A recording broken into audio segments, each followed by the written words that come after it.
A Werewolf Romance by the Alpha's Claim Collection. Prologue. They carved it into my spine on the winter solstice.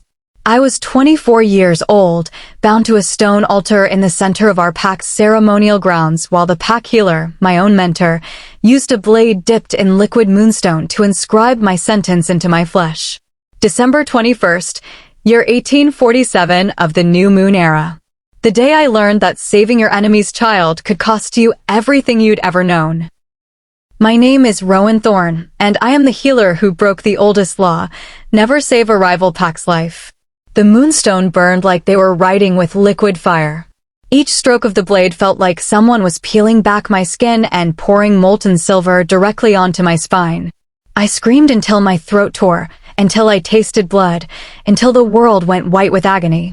But I didn't beg them to stop. I wouldn't give Alpha Voss that satisfaction. He sat on his throne at the edge of the circle, his eyes like burned amber watching me with an expression I couldn't read. Not quite pleasure. Not quite regret. Just cold certainty that this was necessary, that I had forced his hand. The mark of betrayal, he announced to the assembled pack, his voice carrying across the frozen ground. Let it be known that Rowan Thorne, healer of the Ashwood pack, violated our most sacred law. She found a child of the Ironwood pack dying in our forest, and she saved that child's life. Murmurs rippled through the crowd. Some angry, some confused. My mother's sob cut through it all like a knife. The blood feud between Ashwood and Ironwood has lasted 200 years, Voss continued.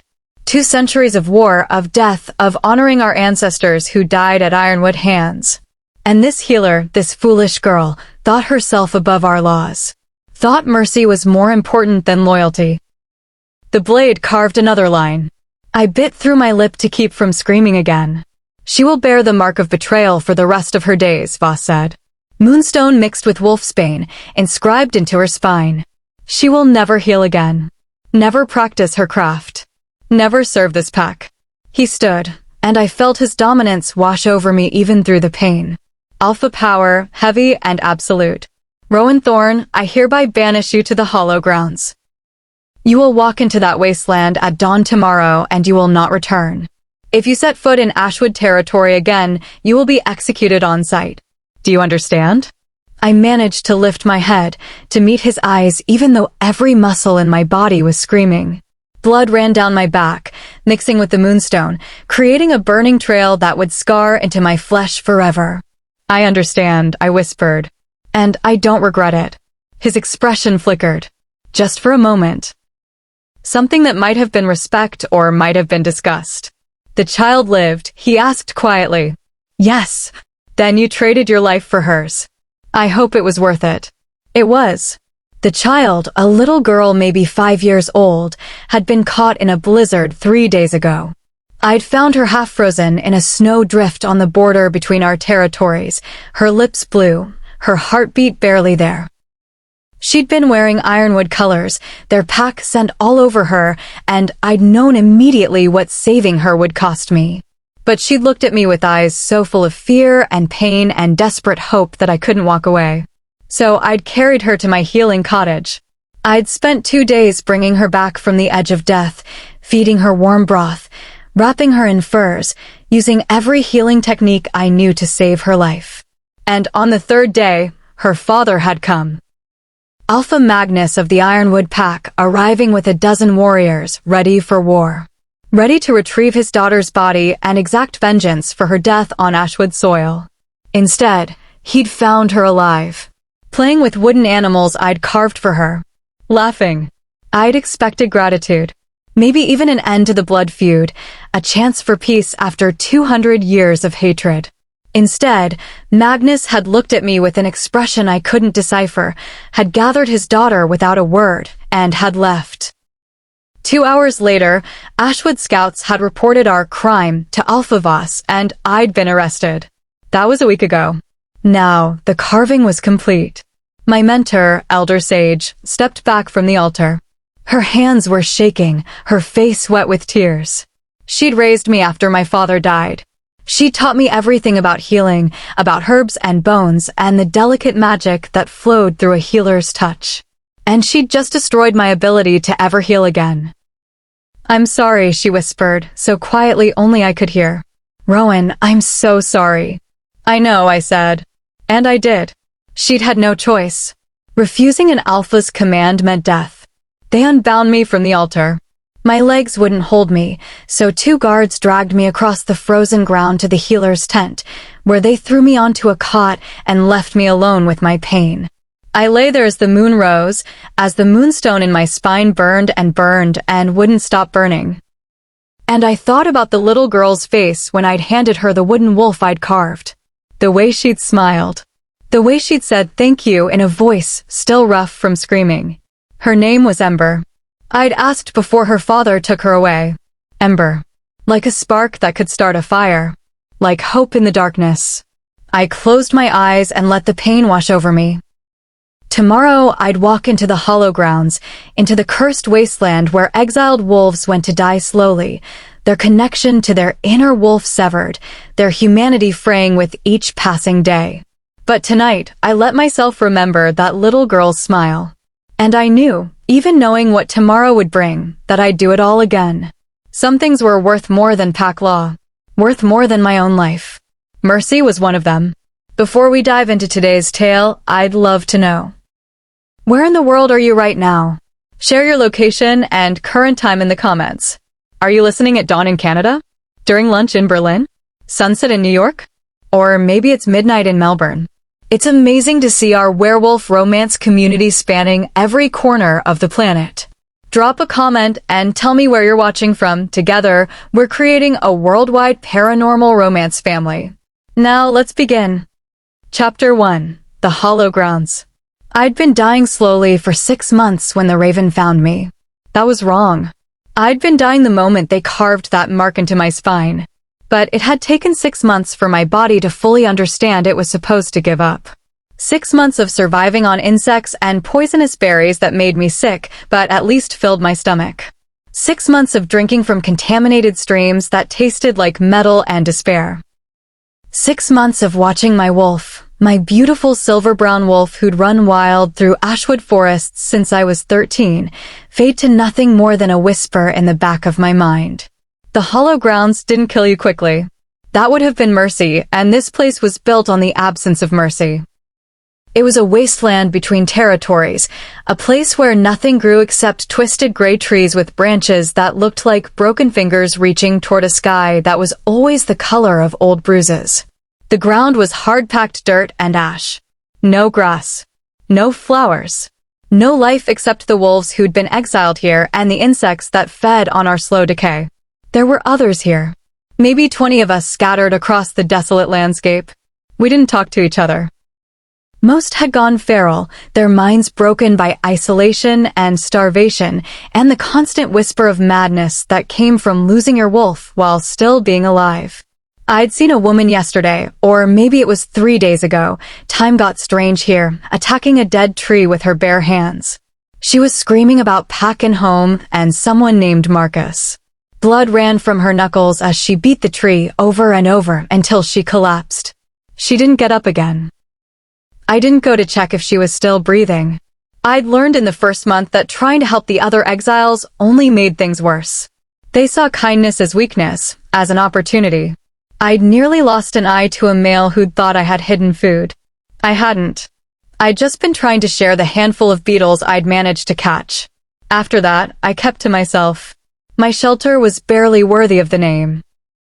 A hollow in the base of one of the larger dead trees, just deep enough to curl up in and escape the worst of the wind. I'd lined it with dried grass I'd found near the border before even the grass had given up trying to grow here. It smelled like rotten earth and my own unwashed body, but it was mine. I kept a journal. That was the only thing that kept me sane. Scraps of bark, written on with charcoal from the rare fires I managed to build. I documented each day. What I ate. What I saw. What I remembered about being human. Day 127. Found 3 beetles under a rock. Ate 2. Saved 1 for tomorrow. Dreamed about Ember last night. She was playing in a field of flowers. I hope she's happy. Day 143. Fever again. The water from the east stream is worse than the north one. Note for future. Avoid east stream even when desperate. Day 156. Saw a wolf in the distance. Not an exile. A real wolf from one of the packs, running along the border. It looked strong and healthy and alive. I couldn't remember what that felt like. Day 172. My reflection in a puddle. Didn't recognize myself. Skeletal. Hair matted. Eyes too large in a face that's mostly bone. This is what exile looks like. This is what mercy costs. But I never wrote that I regretted it. Because I didn't. On day 181, everything changed. I woke that morning to the sound of wings. Not the usual crows that occasionally flew overhead, cawing their harsh judgments at the exiles below. This was different. Heavier. The sound of something large displacing air. I crawled out of my hollow and stood on shaking legs. Everything hurt. My joints felt like broken glass grinding together. My muscles had atrophied to almost nothing. My spine, where the mark of betrayal sat, burned with its usual constant fire that never let me forget what I'd lost. The sky was its typical bruise purple, but there, circling above me, was a raven. Not just any raven. This bird was massive, easily 3 times the size of a normal raven. Its feathers were so black they seemed to absorb light, creating a darkness that moved against the gray sky. And its eyes, even from this distance, I could see its eyes. They were too intelligent, too aware. It circled once, twice, 3 times. Then it dove. I didn't run. Couldn't run even if I wanted to. My body had forgotten how to do anything except survive 1 more minute, 1 more hour, 1 more day. The raven landed 10 feet away from me. Up close, it was even more impossible. Each feather gleamed like oil on water, showing hints of deep purple and blue in the black. Its talons were silver, actually silver, like someone had dipped them in liquid metal. And those eyes, storm cloud gray, looked at me with an intelligence that made my breath catch. We stared at each other. Then the raven opened its beak and dropped something at my feet. A feather. Black as midnight, but when it hit the ground, it started to glow. Faint silver light pulsed from it like a heartbeat. I looked at the raven. It cocked its head, waiting. Slowly, so slowly because my body protested every movement, I knelt and picked up the feather. The moment my fingers touched it, warmth flooded through me. Real warmth, not the fever heat of infection or the false warmth of delirium, but genuine, life-giving warmth that spread from my hand through my arm into my chest. For the first time in 6 months, the burning in my spine receded. Just a little. Just enough to remember what it felt like to exist without constant pain. I gasped, and tears I didn't know I had left started running down my face. The raven watched me for another moment. Then it began to change. Bones shifted. Feathers retracted. The massive bird form compressed and reformed and grew until where there had been a raven, there was now a man. He was tall, maybe 6.5 feet, with the kind of lean muscle that came from flying rather than running. His hair was midnight black, shot through with streaks of silver at the temples, and it fell to his shoulders in waves that looked like they'd never seen a comb. His skin was pale, almost luminous in the gray light, and he wore clothing I'd never seen before. Black leather and dark cloth that seemed to be made from shadow itself. But it was his eyes that held me. The same storm cloud gray as the ravens, ancient and knowing and impossibly sad. "My name is Corvus," he said. His voice was rough, like he hadn't spoken in years, but there was a musicality to it that made something in my chest ache. "And you're not supposed to still be alive." I stared at him, still holding the glowing feather, still feeling that impossible warmth spreading through my body. "I'm Rowan," I managed. My voice came out as a croak. I hadn't spoken to another person in months. "And I'm pretty sure I'm more dead than alive at this point." "No." He stepped closer, his movements fluid and careful like he was approaching a wounded animal. Which I supposed I was. "You don't understand. The hollow grounds kill most wolves within 3 months.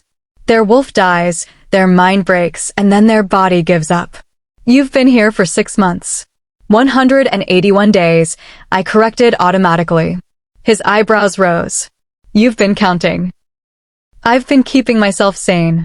I looked down at the feather in my hand. "What is this?" Why does it make the pain stop? Raven's blessing, he said simply. A gift from my kind to those we deem worthy of witnessing.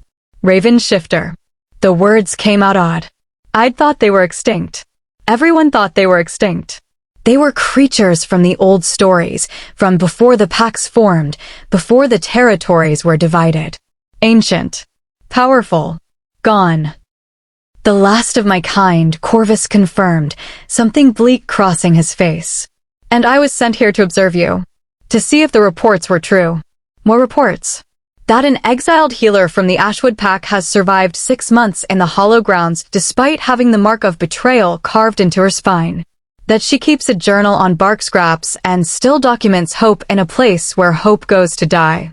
He paused.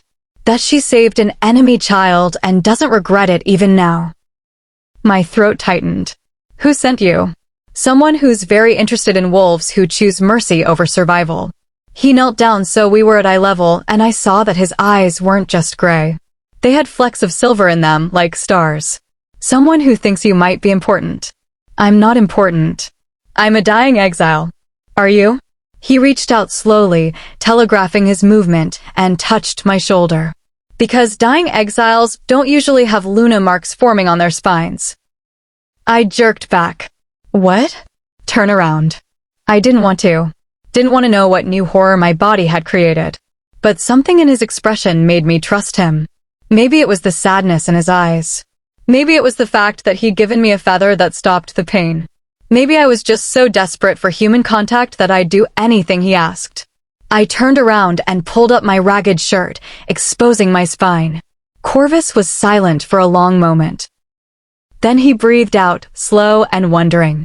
Impossible, he whispered. What? What is it? The mark of betrayal is still there, he said. I can see it. The carving, the moonstone. But it's changing. Transforming into something else. Into what? Luna marks. His finger traced along my spine, not touching, just following the pattern. Ancient symbols. The kind that appear on wolves destined to lead packs. The kind that haven't been seen in over a century. I wanted to laugh, but it came out as a sob. I can't lead anything. I can barely stand. Not now. But with time, with training, with the right help. He pulled my shirt back down gently. Rowan, you're not dying. You're transforming. Into what? He opened his mouth to answer, but then his head snapped up, his expression shifting to something sharp and dangerous. They're coming, he said. Who? Hunters. From the Ironwood Pack. He stood, pulling me up with him. And they're not coming to rescue you. My heart started pounding. Then why? Corvus looked at me, and in his eyes I saw something that made my blood run cold. Blood debt, he said quietly. You saved Alpha Magnus' daughter. Under the old laws, that means you belong to him now. You're bound to Ironwood whether you want to be or not. The warmth from the feather vanished. No, I didn't save her so I could become property. I know. But Magnus doesn't care about your intentions. He cares about ancient law. And if he claims you, there's nothing Alpha Voss can do about it. You'll be transferred from one prison to another. Howls rose in the distance. Multiple wolves, moving fast. Can you run? Corvus asked. I looked down at my skeletal body, at legs that could barely hold me upright. I can barely stand, I said honestly. He looked at me for a long moment, something shifting in his expression. Then he made a decision. Then hold on, he said. Before I could ask what he meant, he shifted. The transformation was instant, smooth as water. One moment he was a man, the next he was the massive raven again. He lowered himself, wings spreading. I understood. I climbed onto his back, my fingers tangling in his feathers. They were softer than they looked, warm and alive beneath my touch. Don't let go, his voice said in my mind, and then we were rising. The ground fell away.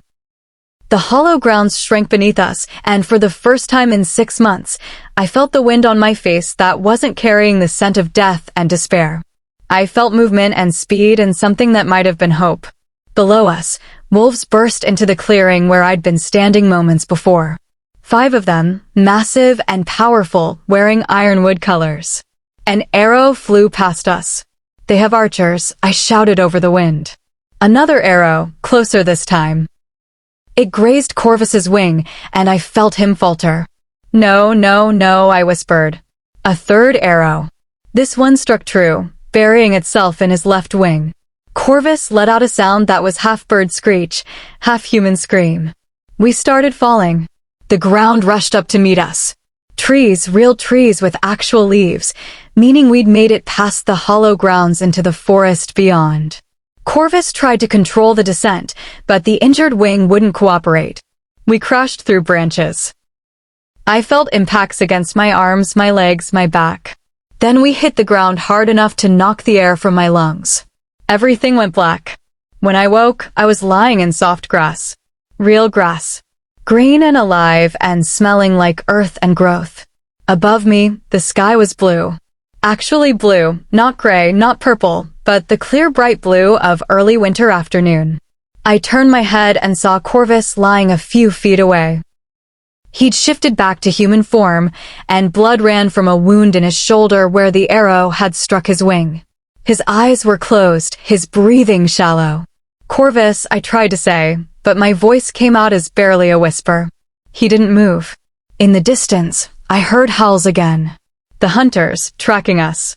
And I realized, lying there in the grass with a wounded raven shifter and wolves closing in, that surviving the hollow grounds had been the easy part. Now I had to survive what came next. Chapter 2. The Truth About the Child. The wound in Corvus's shoulder was bad. I could tell even without my healing magic. The arrow had gone deep, and when I carefully pulled it out, the blood that flowed was too bright, too fast. Arterial bleeding. Without treatment, he'd be dead in an hour. My hands shook as I tore strips from my already ragged shirt. 6 months without practicing my craft, 6 months with the mark of betrayal burning away my ability to heal, but my knowledge was still there. My training hadn't died even if my power had. Stay with me, I murmured to Corvus, pressing the fabric against the wound. He was unconscious, his skin too pale, his breathing too shallow. You don't get to save me just to die. That's not how this works. The howls were getting closer. Maybe 10 minutes before the hunters found us. Maybe less. I needed to make a choice. Run and leave Corvus to bleed out alone, or stay and fight wolves I had no chance against. It wasn't really a choice. I kept pressure on the wound, my fingers slick with his blood, and waited. They emerged from the trees 5 minutes later. 5 ironwood warriors in wolf form, massive and powerful, their fur ranging from dark brown to almost black. They circled us slowly, and I could see the intelligence in their eyes. The calculation. The largest one, a black wolf with a white patch on his chest, shifted to human form. He was maybe 40, scarred and weathered, with the kind of authority that came from decades of combat. Rowan Thorne, he said. Not a question. You're coming with us. I'm not going anywhere. I kept my hands pressed to Corvus's wound. And neither is he until he's stable. The warrior looked at Corvus with something like disdain. A raven shifter. I thought they were all dead. Clearly not. Doesn't matter. Our alpha wants you alive. Him. He shrugged. Him we can leave to bleed. Touch him, and I'll kill you. The words came out with more conviction than I felt. I had no weapons, no strength, no magic. But I meant it anyway. The warrior actually smiled. You can't kill anything, healer. You're half dead yourself. We can smell it on you. 6 months in the hollow grounds, and you're still breathing, but barely. Then it should be easy to leave me here. It should be. He took a step closer. But Alpha Magnus gave very specific orders. You saved his daughter's life. That creates a blood debt. You belong to Ironwood now. The other wolves had shifted to human form too, surrounding us. All male, all warriors, all looking at me like I was a problem to be solved. I don't belong to anyone, I said. That's not how blood debt works. Another voice, this one familiar in a way that made my heart sink. The warriors parted, and Alpha Magnus himself stepped into the clearing. He looked exactly as I remembered from 6 months ago. Tall and broad-shouldered, with dark hair streaked with silver and eyes the color of old gold. He radiated alpha dominance, that pressure in the air that made you want to submit, to bow, to acknowledge his superiority.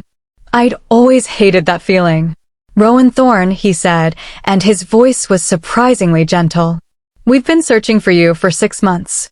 Why? My voice came out harsher than I intended. I saved your daughter. I didn't ask for anything in return. I certainly didn't ask to become your property. I know. He crouched down a few feet away, his movements careful, non-threatening. But the old laws are clear. When someone saves an Alpha's heir, especially an enemy Alpha's heir, they create a bond. A debt that must be repaid. I don't want repayment. That's not your choice to make. His expression was sad, almost apologetic. Rowan, you saved Ember's life. She's my only child. My heir. The future of my pack. Without you, she'd be dead. Do you understand what that means? It means you should have left me alone. It means I owe you everything. He glanced at Corvus, bleeding on the ground. Is he important to you? The question caught me off guard. He saved my life. Then I'll have my healer tend to him.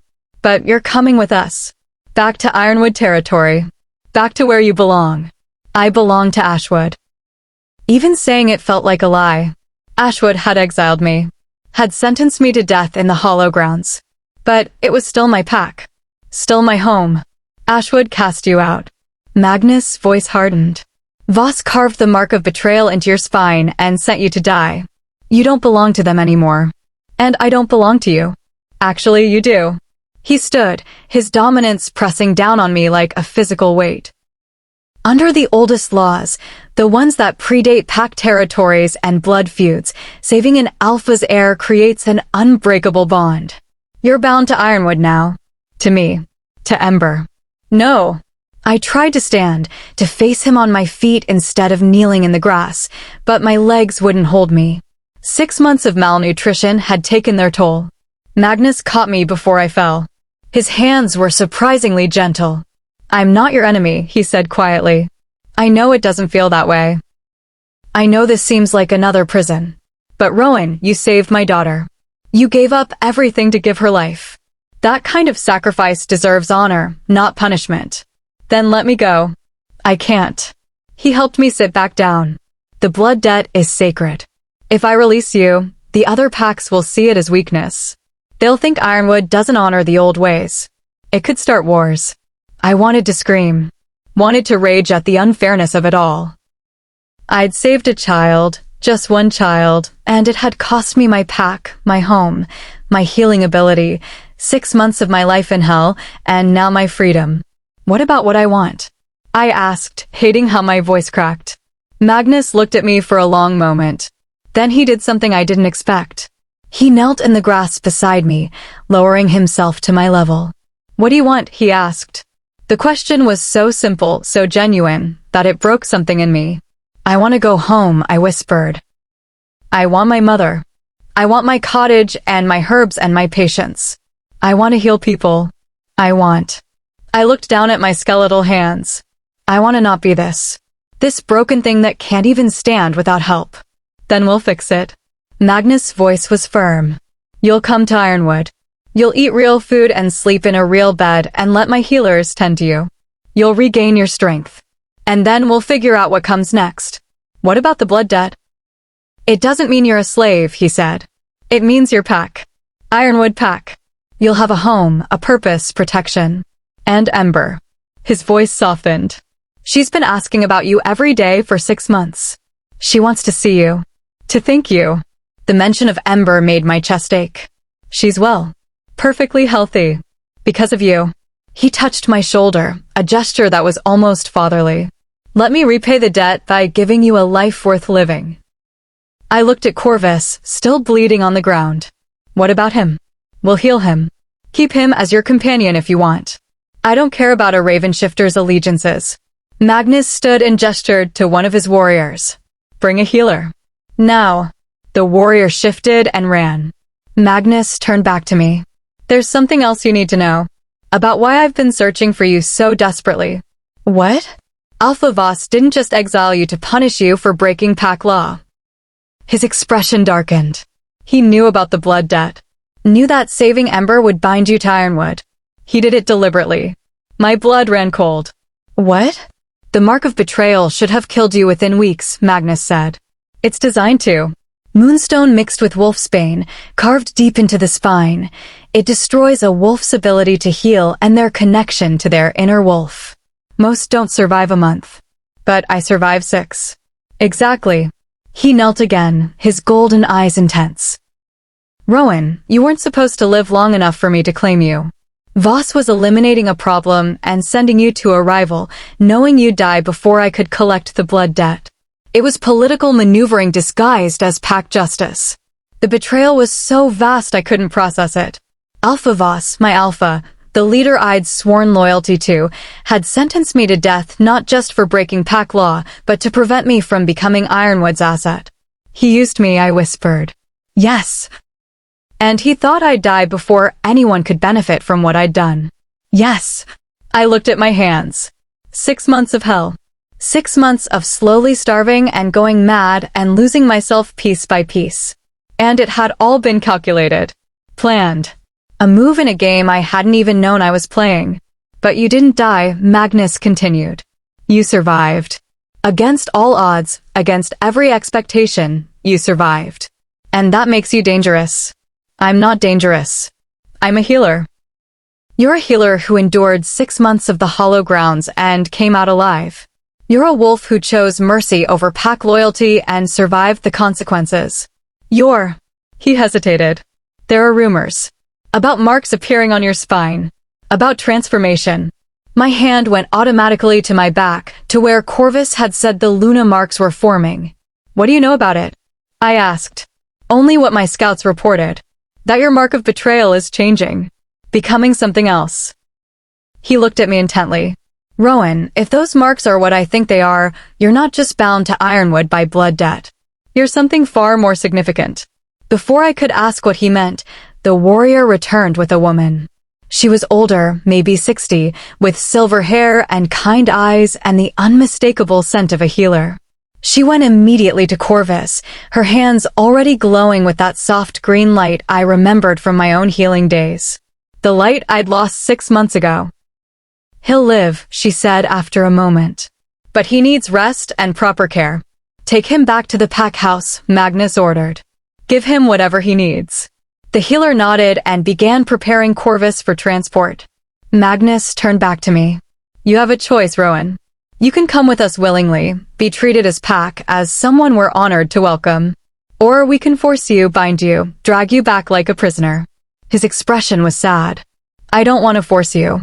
But I will if I have to. The blood debt is too important. I looked at Corvus, being carefully lifted by 2 warriors. I looked at the forest around us, at the freedom that was just an illusion because I had nowhere to go. I looked at my own body, skeletal and weak and barely functional. And I made my choice. I'll come willingly, I said. But I want promises. Name them. Corvus stays with me. He's under my protection. Agreed. I want to see Ember. To know she's really okay. She'll be at the pack house when we arrive. And I took a breath. I want the truth. All of it. Why the blood debt matters so much. Why you've been searching for 6 months. What you really want from me. Magnus looked at me for a long moment. Then he nodded. You'll have your truth, he said. But Rowan, I'm not sure you're going to like it. The warriors made a stretcher for Corvus from branches and fabric. They made one for me too, which I hated, but I didn't have the strength to walk. As they lifted us, as we began the journey toward Ironwood territory, I felt the mark of betrayal burn on my spine. But beneath it, I felt something else. A warmth that had nothing to do with fever or infection. A power that was slowly, impossibly growing. Corvus's voice whispered in my mind, faint but present. Trust yourself, Rowan. You're stronger than they know. Stronger than you know. I closed my eyes and let the warriors carry me toward my new prison. Or maybe toward my new life. I didn't know which yet. Chapter 3. The Safe House. We didn't go to Ironwood territory. We traveled for 3 hours, the warriors carrying me and Corvus through forests I didn't recognize. When I asked Magnus where we were going, he just said, somewhere safe. That didn't exactly inspire confidence. We arrived at sunset. The building emerged from the trees like something from a fairy tale, an old watchtower built from gray stone that had seen better centuries. It was maybe 4 stories tall, with narrow windows and a single wooden door reinforced with iron. Ivy covered one whole side, and the roof was missing tiles in several places. "This is neutral territory," Magnus explained as his warriors carefully set down my stretcher. "Between Ironwood and 3 other packs. No one claims it. No one patrols it. It's perfect for keeping you hidden while we figure out what to do next." "Hidden from who?" I asked. "Everyone." He helped me sit up, his hands gentle but firm. "Rowan, when I said you were dangerous, I meant it. There are alphas who would kill to possess someone with Luna marks. There are others who would kill to prevent you from rising to power. Until we understand what you're becoming, you need to stay out of sight." The warriors carried Corvus inside first. I followed with Magnus' help, my legs shaking with every step. The interior was better than the exterior suggested. Someone had clearly been maintaining it. There was furniture, basic but functional. A hearth with wood already stacked. Supplies in the corner, food and water, and medical equipment. "We've been using this place as a safe house for years," Magnus said, guiding me to a chair by the until fireplace. "When pack members need to hide, or when we need neutral ground for negotiations. You'll be comfortable here." The healer, who'd introduced herself as Elder Iris, was already working on Corvus. She'd laid him on a cot against the far wall, her hands glowing that green healing light as she repaired the arrow wound. He was still unconscious, his skin too pale, but his breathing was steady now. "He'll wake in a few hours," Iris said without looking up. "The wound was deep, but I've sealed the artery and cleared the infection. He'll be weak for a few days, but he'll recover." Relief flooded through me. I'd only known Corvus for a few hours, but he'd saved my life. The thought of him dying because of me was unbearable. "Now," Magnus said, pulling up a chair to sit across from me. "You wanted truth. Let me give it to you." His warriors had taken positions around the room, standing guard but giving us privacy. Magnus dismissed them with a gesture, and they filed outside. Only Iris remained, still working on Corvus. When we were alone, Magnus leaned forward, his expression grave. "The child you saved, Ember, she's not just my daughter," he said. "She's my heir. The only heir I'll ever have." "Why?" "My mate died giving birth to her." His voice went rough. "Complications we couldn't fix. I had to choose between saving my mate or saving my child, and He stopped, composed himself. "I chose Ember. And I've regretted it every day since, even though I know it was the right choice." The pain in his voice was so raw it made my chest ache. "I'm sorry. Don't be. I'm telling you this so you understand. Ember is everything to me. My legacy, my future, my only family. When I got the report that she'd gone missing in that blizzard." He closed his eyes. "I thought I'd lost her. Thought the gods were punishing me for letting her mother die. But I found her. You did. And more than that, you saved her when you had every reason to let her die. We're enemies, Rowan. Our packs have been at war for 200 years. You could have left her in that snowdrift. Could have let nature take its course. Instead, you risked everything to give her life." He opened his eyes, and they were wet. "That kind of mercy is so rare in our world," he said quietly. "So precious. When I came to retrieve Ember and found her alive, laughing, playing with wooden toys you'd carved for her, I knew I had to honor what you'd done. But I also knew what it would cost you. The blood debt. Yes. Under the old laws, saving an alpha's heir creates an unbreakable bond. You become part of that pack, bound to serve, bound to protect, bound to belong. I knew claiming you would destroy any chance of peace between our packs. I knew Voss would see it as an act of aggression. I knew it would make everything worse." He leaned back, looking exhausted. "But I couldn't not claim you. The debt is sacred. More than that, you deserve to be honored, not punished. So I went to Voss. I told him what had happened. I told him I was invoking blood debt and claiming you for Ironwood." My breath caught. "You told him?" "Yes." And he smiled. Magnus' expression darkened with old anger. He smiled and he said, "Of course, I understand completely. But first, she must face pack justice for breaking our laws." I tried to argue. Tried to explain that what you'd done deserved mercy, not punishment. He wouldn't hear it. So he sentenced me anyway. He sentenced you to die. The mark of betrayal was designed to kill you before I could collect the blood debt. If you died in the hollow grounds, the debt would have died with you. Voss would have eliminated a talented healer who'd proven she valued life over loyalty, and he'd have prevented me from gaining a powerful ally. The pieces were clicking together, forming a picture that made me sick. He played us both, I said. Yes. And he almost won. Magnus looked at me intently. But you survived, Rowan. Against every odd, against the mark of betrayal, against 6 months in a place designed to break your mind and your wolf, you survived. Do you know why? Corvus said something about Luna marks. He was right. May I? Magnus gestured to my back. I hesitated, then turned and lifted my shirt. I heard his sharp intake of breath. Gods, he whispered. Iris, you need to see this. The healer came over, and I felt both of them studying my spine. Their silence stretched so long I started to panic. What? What is it? The mark of betrayal is still there, Iris said, her voice filled with wonder. I can see where they carved it, where the moonstone burned into your skin. But the marks around it. She traced the air above my spine, not touching. These are Luna symbols. Ancient ones. I've only seen them in texts, never on an actual wolf. What do they mean? I asked. They mean you're not just a healer, Magnus said. You're a Lunaborn. Someone destined to lead a pack. Someone with power that goes beyond normal shifting, beyond normal dominance. You can unite wolves, heal pack bonds, create loyalty that transcends hierarchy. I pulled my shirt down and turned to face them. That's impossible. I'm an Omega. We don't lead packs. Omegas usually don't, Iris agreed. But Lunaborns can come from any rank. It's not about status. It's about sacrifice, about choosing others over yourself, about mercy and compassion and strength combined. She sat down beside me, her eyes kind.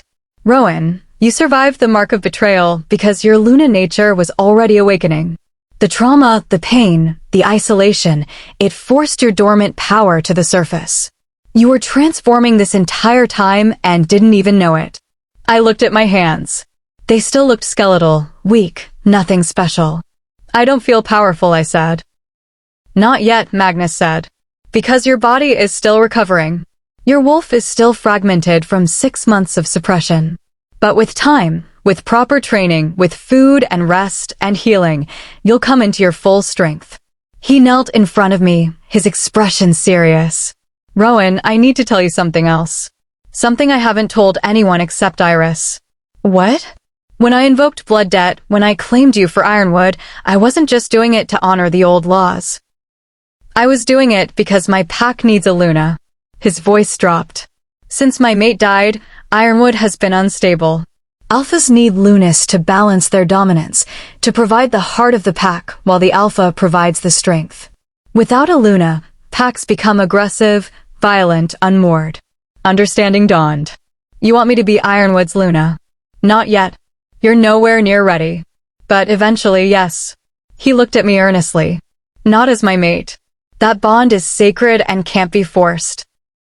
But as Pack Luna, as the heart that balances my strength, as the leader who can heal the wounds 200 years of war have created. It was too much. All of it. Luna marks, ancient laws, blood debts, leading packs. 6 months ago, I'd been a simple healer who just wanted to save lives. Now I was apparently supposed to lead an enemy pack and end a blood feud that had lasted 2 centuries. I can't, I said. I'm not that person. You saved a child when it cost you everything, Magnus said gently. You survived hell through sheer will. You inspired a raven shifter to break centuries of isolation to help you. You're exactly that person. You just don't know it yet. A groan from across the room interrupted us. Corvus was waking up. I pulled away from Magnus and went to the cot, my legs protesting but holding me. Corvus's eyes fluttered open, those storm cloud gray eyes focusing on me. You're alive, he said, his voice rough. So are you. Thanks to Elder Iris. He looked at the healer, then at Magnus, then back at me. What did I miss? Apparently, I'm a Lunaborn destined to unite warring packs and end a 200-year blood feud. I tried to smile. No pressure. Corvus actually laughed, then winced as the movement pulled at his wound. Of course you are. Why wouldn't you be? Nothing about you is simple. You knew, I accused. Back in the hollow grounds, you said the marks on my spine were Luna marks. You knew what I was becoming. I suspected. He tried to sit up, and I helped him, propping pillows behind his back. The Moon Council has been watching you since you saved the child. They sent me to observe, to see if you were worthy. The Moon Council? Magnus' voice sharpened. You're their agent? I'm their messenger. Corvus looked at him steadily. And yes, before you ask, they know about the blood debt. They know about your plan to make her Ironwood's Luna. And they approve. Why would the Moon Council care about pack politics? I asked. Because the blood feud between Ashwood and Ironwood is destabilizing the entire region, Corvus said. Other packs are choosing sides. Alliances are forming. It's only a matter of time before war breaks out on a scale we haven't seen in generations. He looked at me. The Council believes you're the key to preventing it. A healer who saved an enemy child. An Omega who survived Alpha punishment. A Lunaborn who belongs to both packs and neither. I don't belong to Ashwood anymore. Don't you? Corvus's eyes were knowing.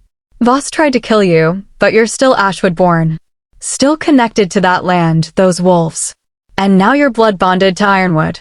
You stand between them, Rowan. You're the bridge. I wanted to argue. Wanted to say I was just a healer who'd made one choice and paid the price. But looking at Magnus' hopeful expression, at Iris's gentle encouragement, at Corvus's absolute certainty, I realized they all saw something in me I couldn't see in myself. Something worth believing in. What if I fail? I asked quietly. What if I can't do what you all think I can do? Then you'll have tried, Magnus said. Which is more than most wolves ever do. Corvus reached out and took my hand. His fingers were warm, alive, real. You won't fail, he said. Because I'm going to make sure you don't. The Moon Council sent me to observe you, but that assignment is over. Now I'm choosing to stay. To help you. To teach you what you need to know. Why? He looked at me for a long moment, something shifting in his expression.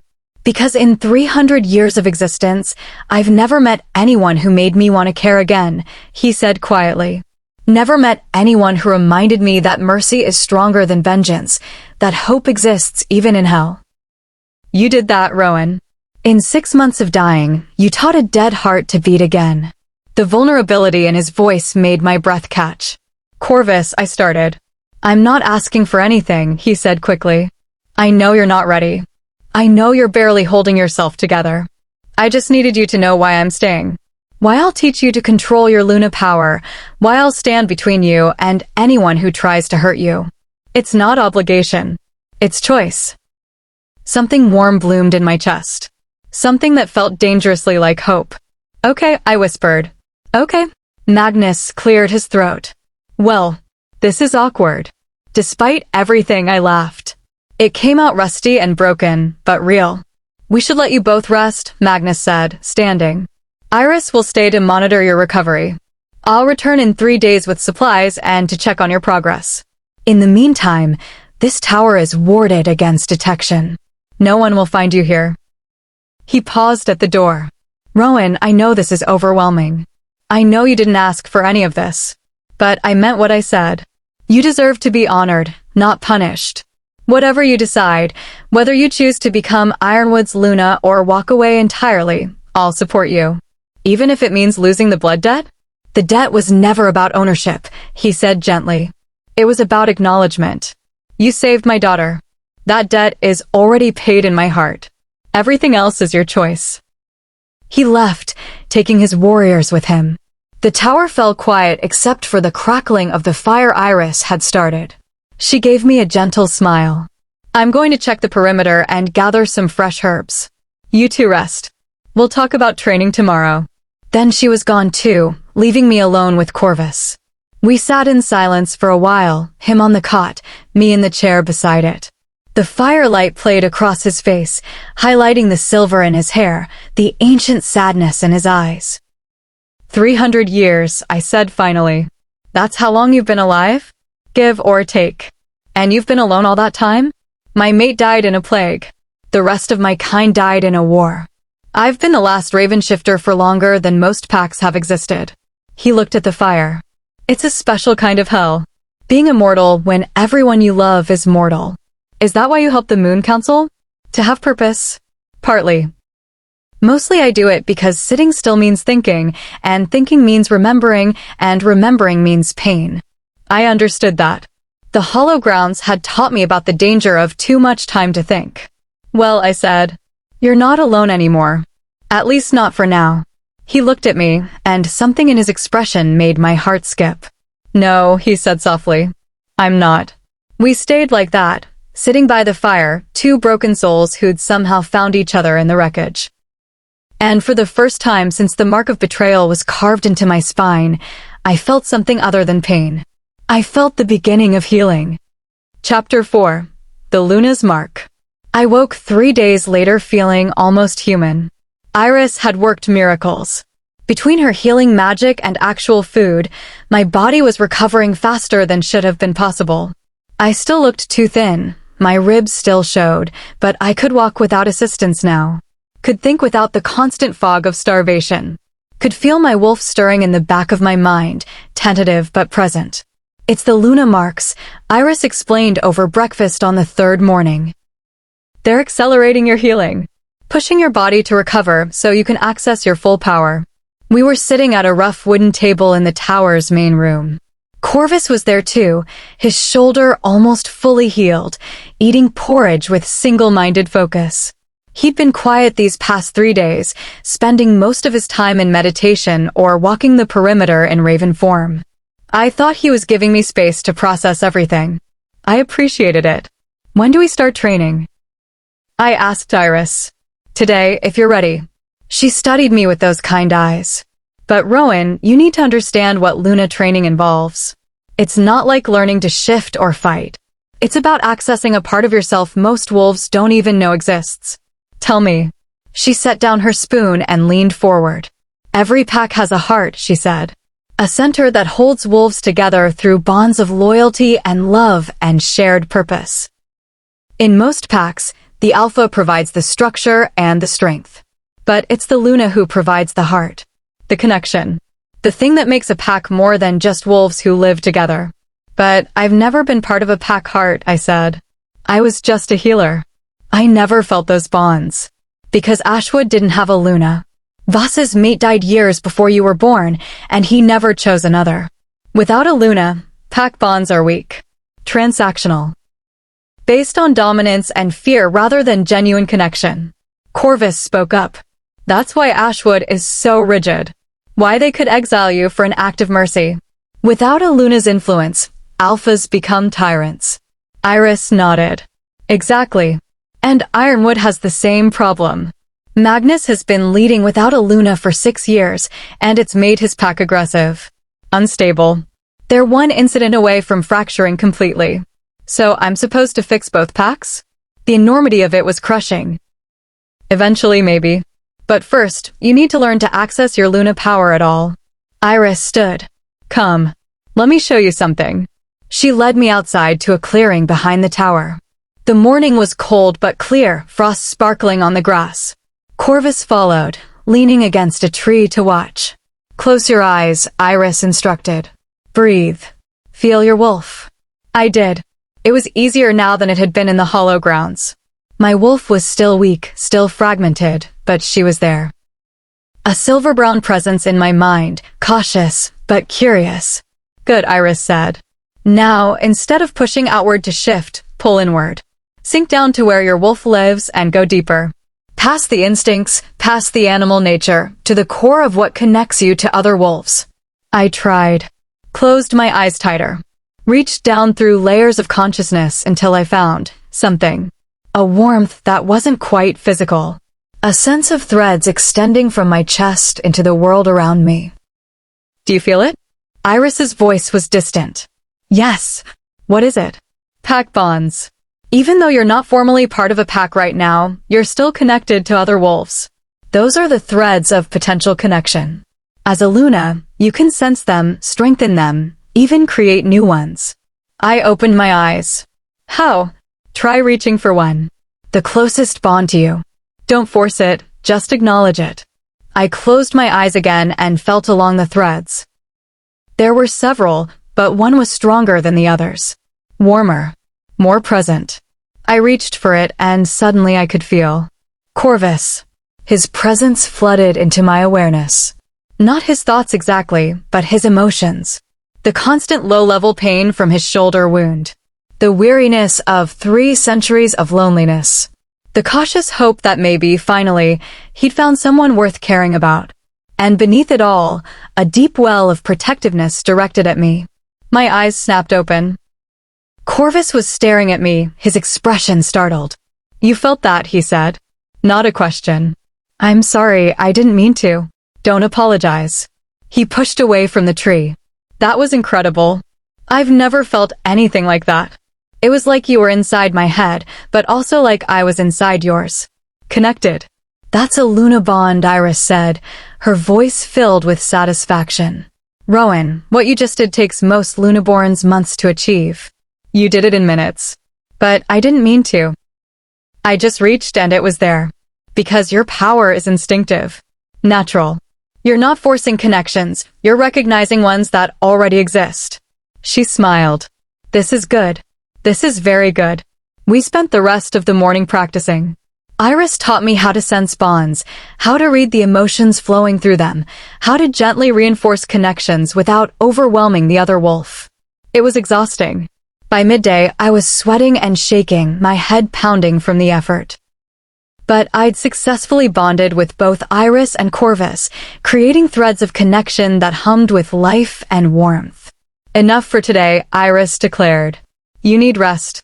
Luna work is mentally draining until you build up stamina." I collapsed onto the grass, staring up at the sky. It was so blue, so clear, so different from the gray prison of the hollow grounds. Corvus sat down beside me. "How do you feel?" "Like my brain is melting. But also," I searched for the word, "connected. Like I'm not alone in my own head anymore." "You're not. That's what pack bonds do. They remind you that you're part of something larger than yourself." I turned my head to look at him. He was staring at the sky too, his profile sharp against the blue. "Can I ask you something?" I said. "Always. Why did you really stay? I know what you said about caring again, but there has to be more. You could have reported to the Moon Council and left. Why risk getting shot with arrows and involved in pack politics?" He was quiet for a long time. Then he sighed. "Do you know what it's like to be the last of your kind?" he asked. "To know that when you die, an entire species dies with you? To carry the weight of that loss every single day for 300 years? No. It's crushing. It makes you question why you keep going.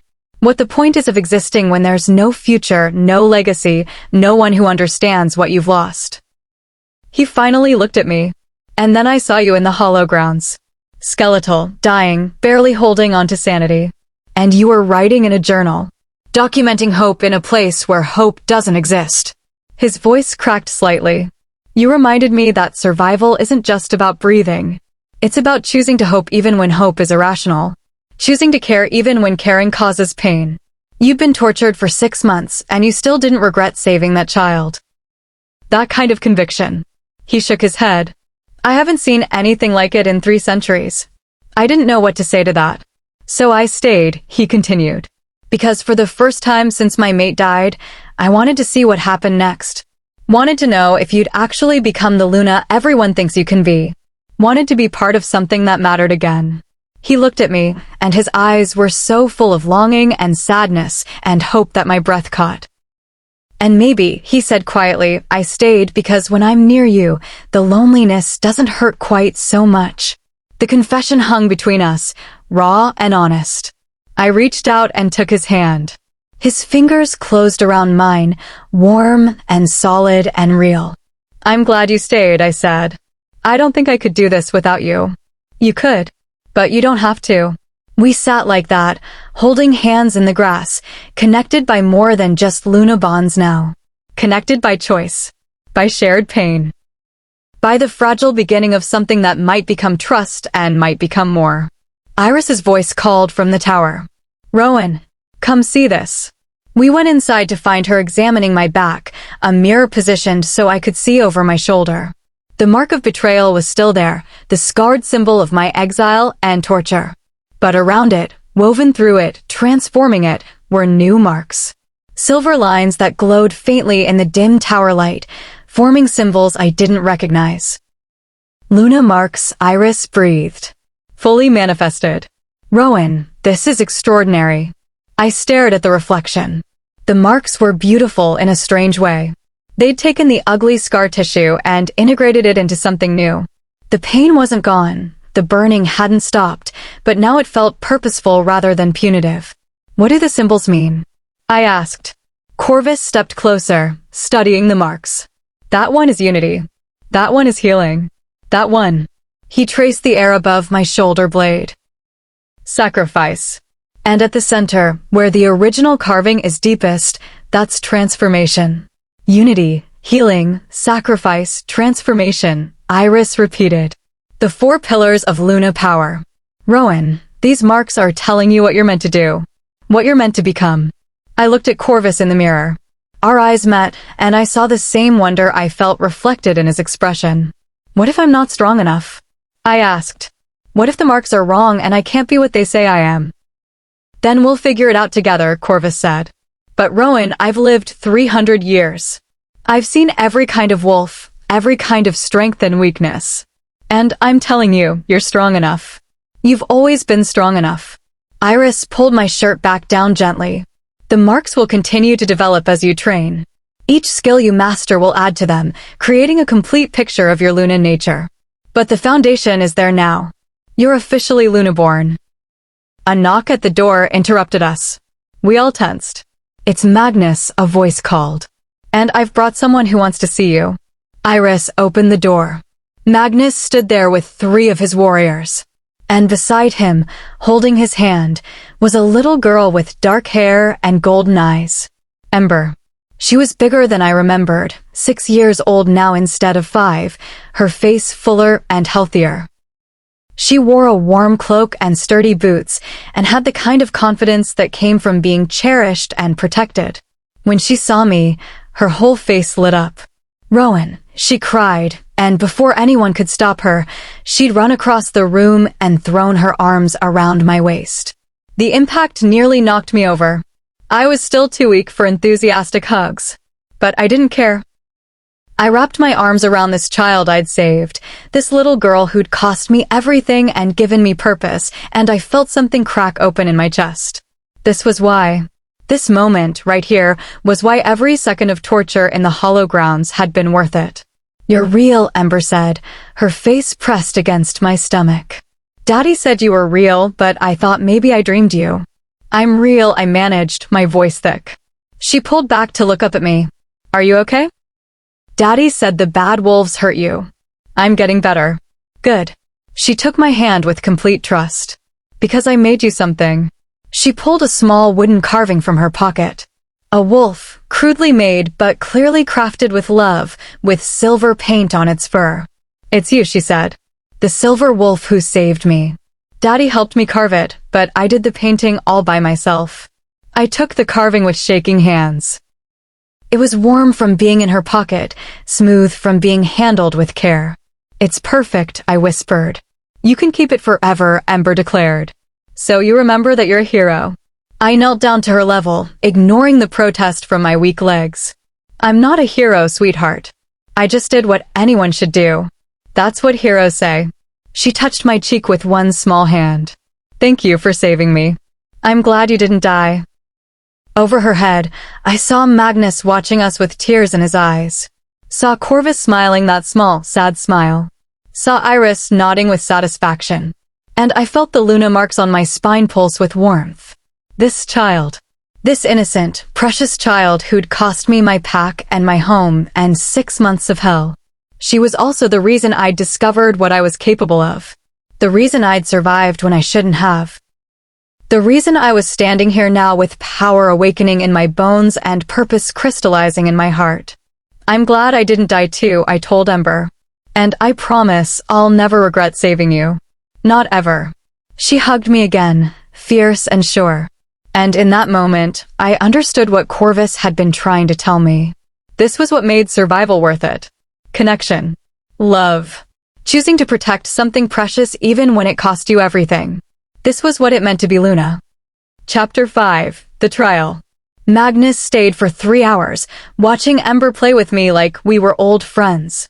She showed me a dozen more carvings she'd made, told me stories about her lessons and her friends and her puppy named Storm. She was bright and happy and alive, and every laugh she gave felt like validation that I'd made the right choice. When it was time for them to leave, Ember hugged me so hard I thought my ribs might crack. Come visit me, she demanded. At the pack house. Daddy says you're packed now, so you have to visit. I will, I promised. When I'm stronger. Get strong fast.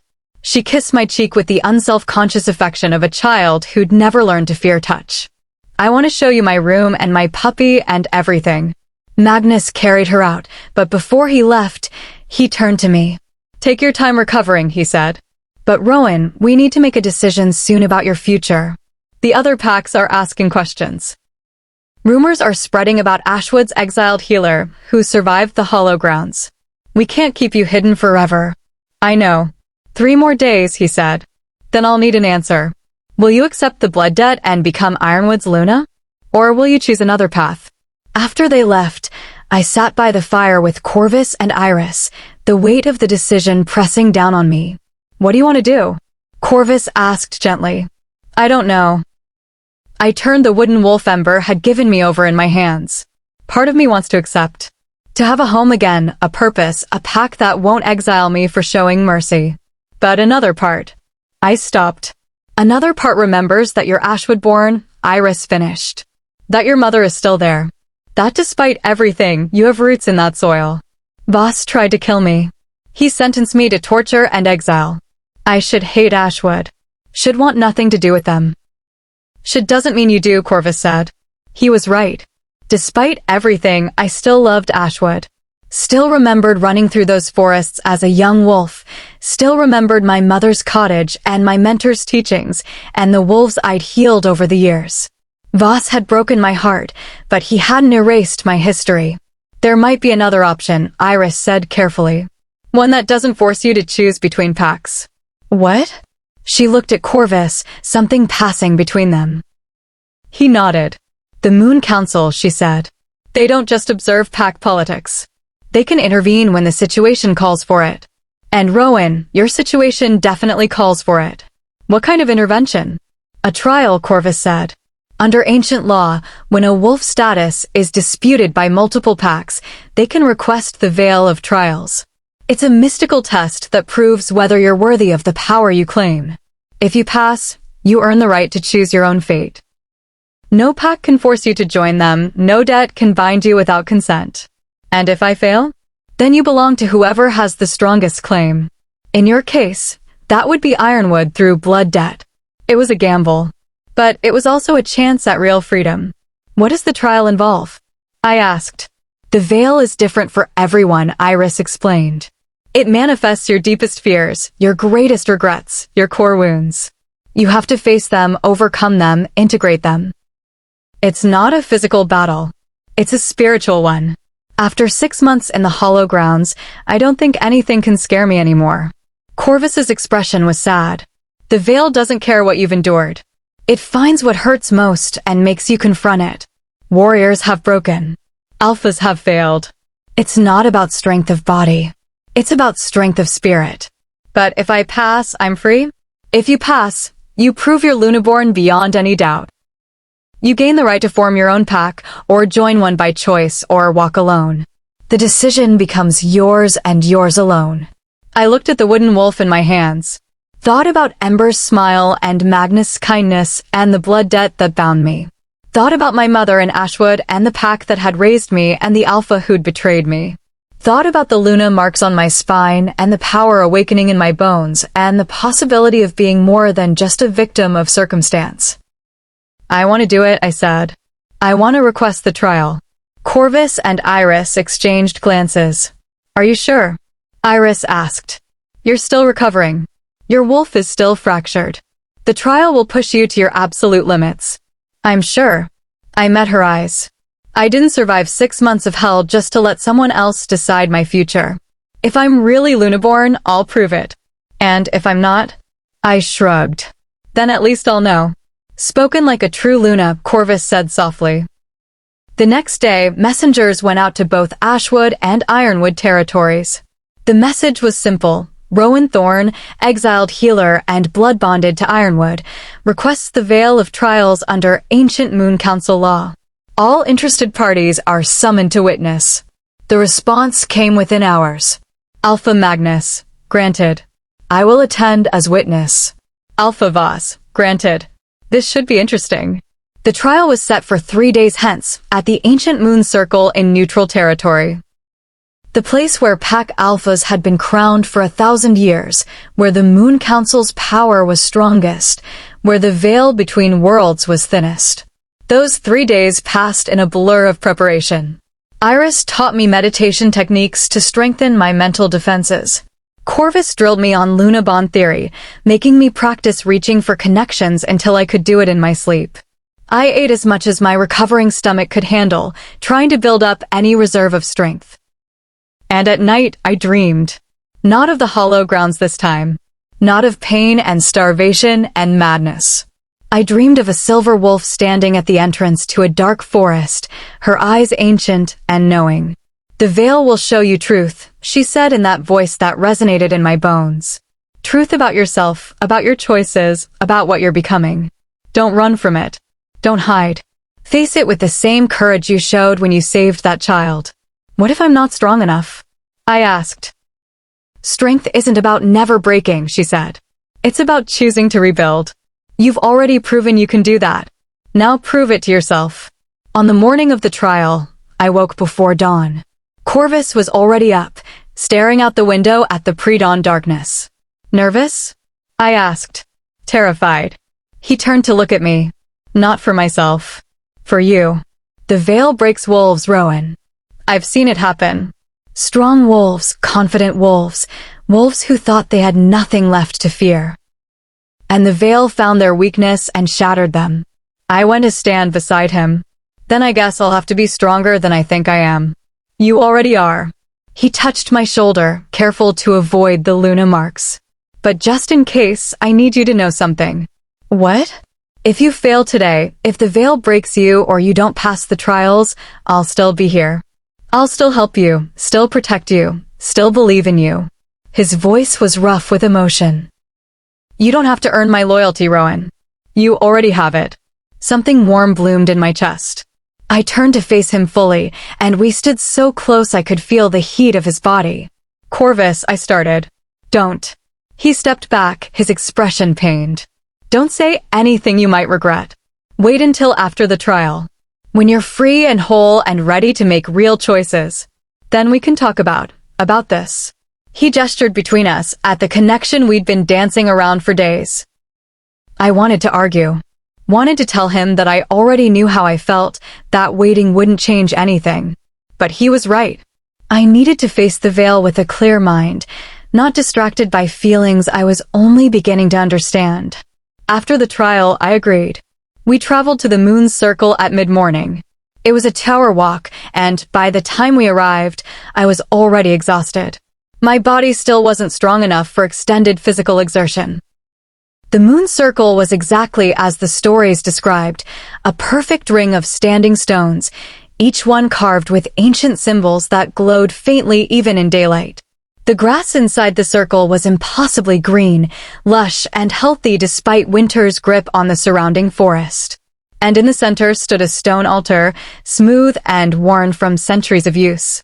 Wolves were already gathering. I saw Magnus with a dozen Ironwood warriors, his expression grave but supportive. I saw Alpha Voss with an equal number of Ashwood wolves, his burnt amber eyes watching me with an expression I couldn't read. And I saw others. Neutral alphas from neighboring territories come to witness the trial. Members of the Moon Council, hooded figures whose faces I couldn't see but whose power I could feel. Even a few rogues and exiles, drawn by rumors of something unprecedented. Everyone fell silent when I entered the circle. The Moon Council's spokesperson stepped forward. She was ancient, her face lined with centuries of wisdom, her eyes white with moon blindness, but somehow still seeing everything. "Rowan Thorne," she said, her voice carrying across the circle.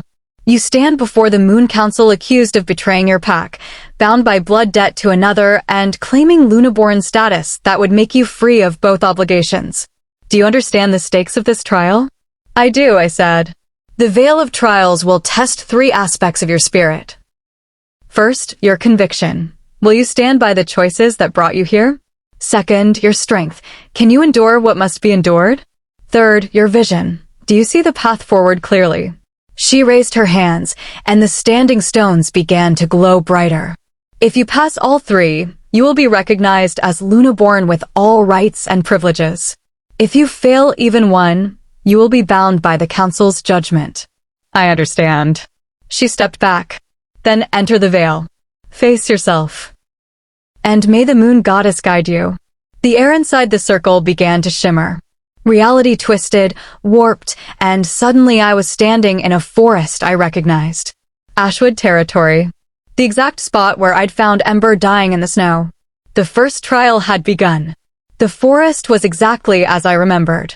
Snow-covered ground, skeletal trees, the biting cold of a winter storm. And there, half buried in a snowdrift, was a small form. Ember. Or rather, the memory of Ember as she'd been that day. 5 years old, lips blue, skin pale, dying. I ran to her, my healer instincts taking over. Knelt in the snow and pulled her into my arms. She was so cold, so fragile, barely breathing. "Help me," she whispered. "Please help me." "I will," I said. "I promise." But then the scene shifted. Another voice behind me. "Don't." I turned. My mother stood there, looking exactly as she had the day I was exiled. Tears on her face, hands clasped in front of her, breaking with grief. "Don't save her, Rowan," my mother pleaded. "If you save her, you'll lose everything. Your pack, your home, me. They'll exile you. Please, just walk away. Let her die and come home." My breath caught. This was the trial. The test of conviction. I looked at the dying child in my arms. Looked at my mother begging me to abandon her. And I felt the weight of the choice I'd made that day. The choice that had cost me everything I'd known and loved. "I can't," I told my mother, my voice breaking. "I can't let her die. She's just a child." "She's the enemy's child," my mother said. "She doesn't matter. You matter. Our pack matters. Your future matters. Her life matters more." My mother's expression crumpled. "Then you choose her over me. Over your pack. Over your entire life." "I choose mercy," I said, pulling Ember closer. "I choose the wolf I want to be, not the wolf pack law demands I become. And yes, that means I lose you. Lose Ashwood. Lose everything. But I keep my soul." The scene froze. Then my mother smiled, and her whole form began to glow. "That's the right answer," she said, but it wasn't my mother's voice anymore. It was the silver wolf from my dreams. "You chose mercy over comfort. Love over law. That's the foundation of Luna power." The forest dissolved. I was standing in the hollow grounds. The gray wasteland stretched in every direction, and I was alone except for a figure in the distance. Me. The version of myself from 6 months of exile. Skeletal, broken, barely alive. She walked toward me with dead eyes, and I felt her pain like it was fresh.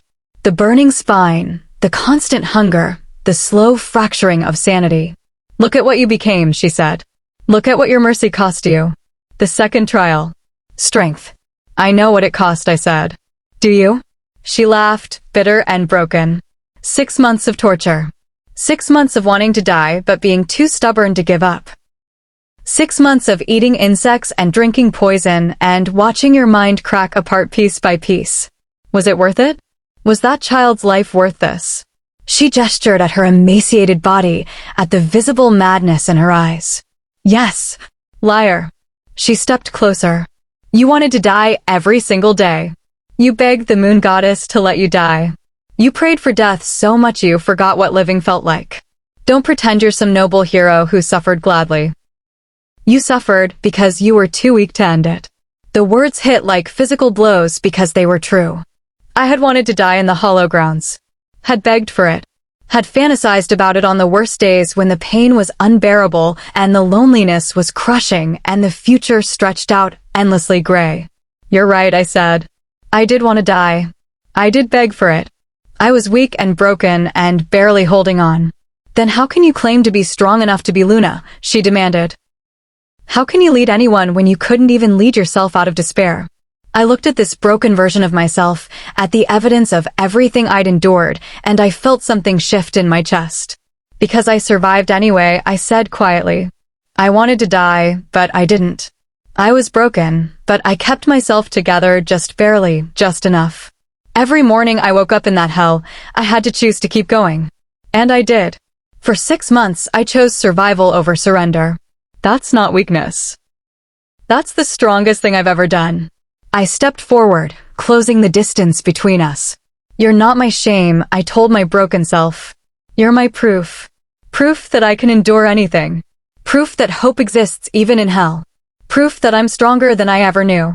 I reached out and embraced her, pulling this broken, tortured version of myself close. Thank you, I whispered. Thank you for surviving. For not giving up. For getting me here. She dissolved in my arms, and I felt her integrate into me. Not disappearing, but becoming part of who I was now. The trauma, the pain, the survival, all of it woven into my identity. The hollow grounds faded. I stood in darkness. Absolute, complete darkness. No sound, no light, no sense of up or down. Just me and the void. Where am I? I called out. The future, a voice answered. The silver wolf's voice. The path you must choose. Light bloomed. Not everywhere, just in specific spots. I saw 3 glowing doorways in the darkness. Through the first door, I saw Ironwood territory. Saw myself standing beside Magnus as his Luna, not his mate, but his partner in leadership. Saw the pack thriving, strong, and united. Saw Ember grown, visiting me with her own children someday. Saw a life of purpose and security and belonging. Through the second door, I saw Ashwood. Saw myself returning, challenging Voss, taking his place as Alpha. Saw the pack transformed under my leadership, mercy and strength combined. Saw my mother's joy at my homecoming. Saw the wolves I'd grown up with finally healing from centuries of rigid dominance. Through the third door, I saw something else. A new place, a valley between territories. Saw myself building something unprecedented, a sanctuary for wolves like me. The exiled, the broken, the ones who didn't fit. Saw Corvus at my side, saw other lost souls finding home. Saw a pack that wasn't about territory or blood feuds, but about choice and healing and second chances. 3 futures. 3 possibilities. 3 paths. Which do you choose? The silver wolf asked. The third trial. Vision. I looked at each door, at each possible future. The first offered security. The second offered justice. The third offered freedom. I can't choose, I said. You must. No. I turned to face the silver wolf, even though I couldn't see her in the darkness. I can't choose because choosing one means closing the others. And all 3 matter. You cannot walk 3 paths simultaneously. Maybe not. But I can create a 4th path. One that doesn't force me to choose between security and justice and freedom. I felt the Luna marks on my spine begin to burn, but not with pain. With power. You said the veil shows truth. Here's my truth. I don't want to belong to one pack. I want to unite them. The darkness trembled. I'll accept the blood debt to Ironwood, but not as property. As partner. I'll return to Ashwood, not as exile, but as the Luna who can heal what Voss broke. And I'll build the sanctuary, because wolves like me need proof that mercy exists. That's impossible, the silver wolf said, but she sounded pleased. So was surviving the hollow grounds.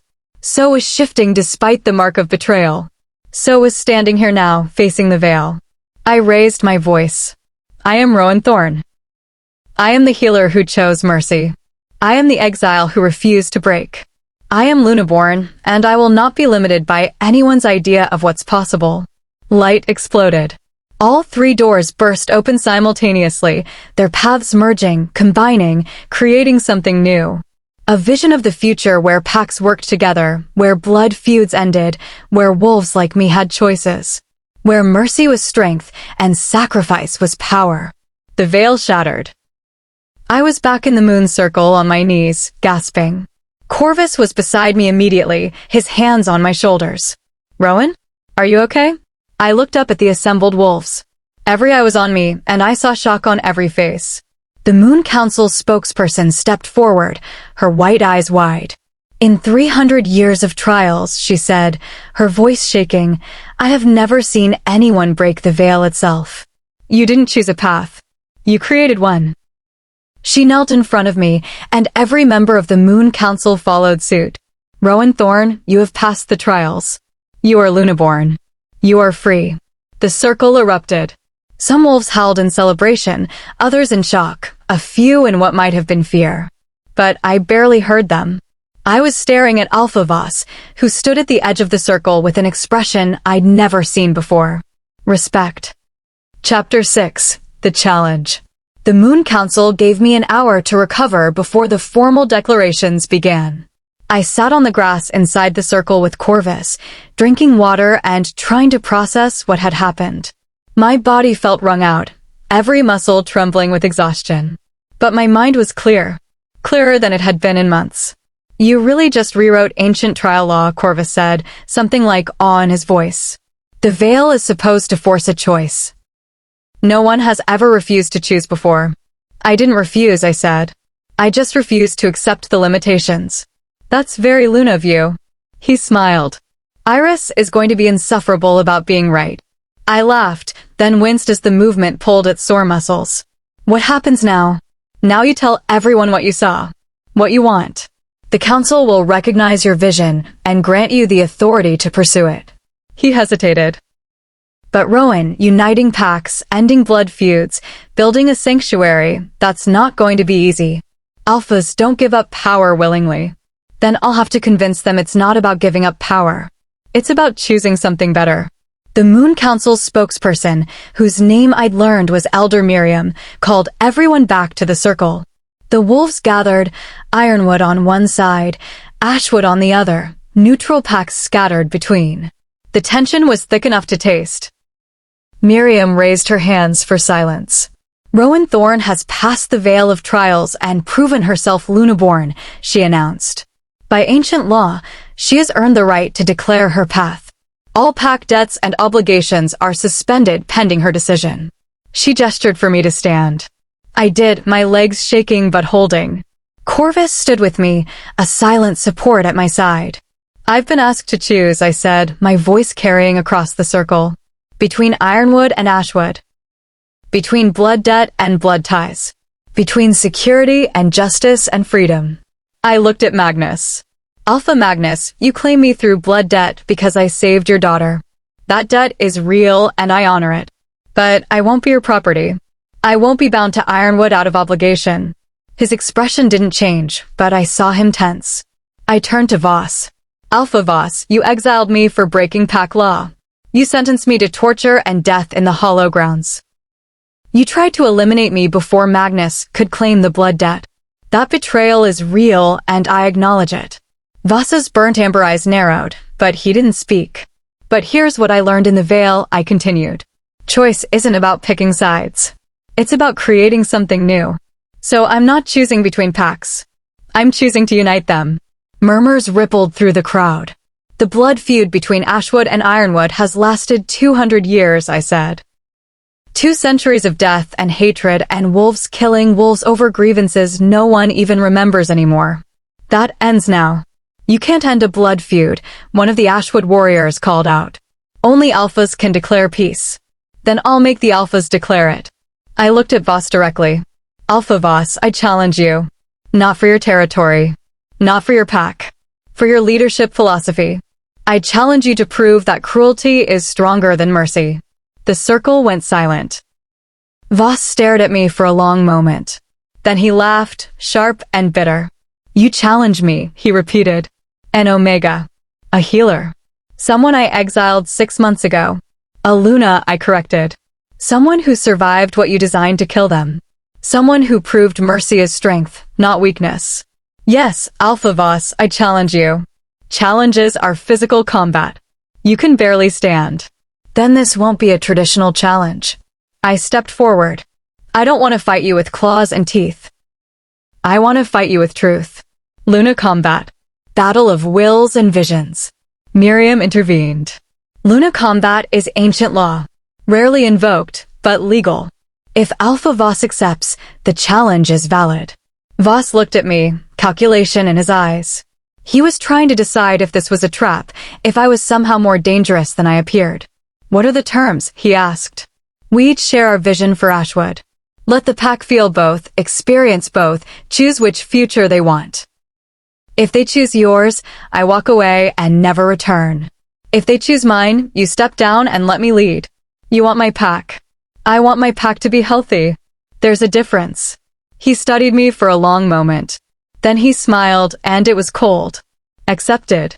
But when I win, when they choose strength over your soft mercy, you don't just walk away. You renounce your Lunaborn status.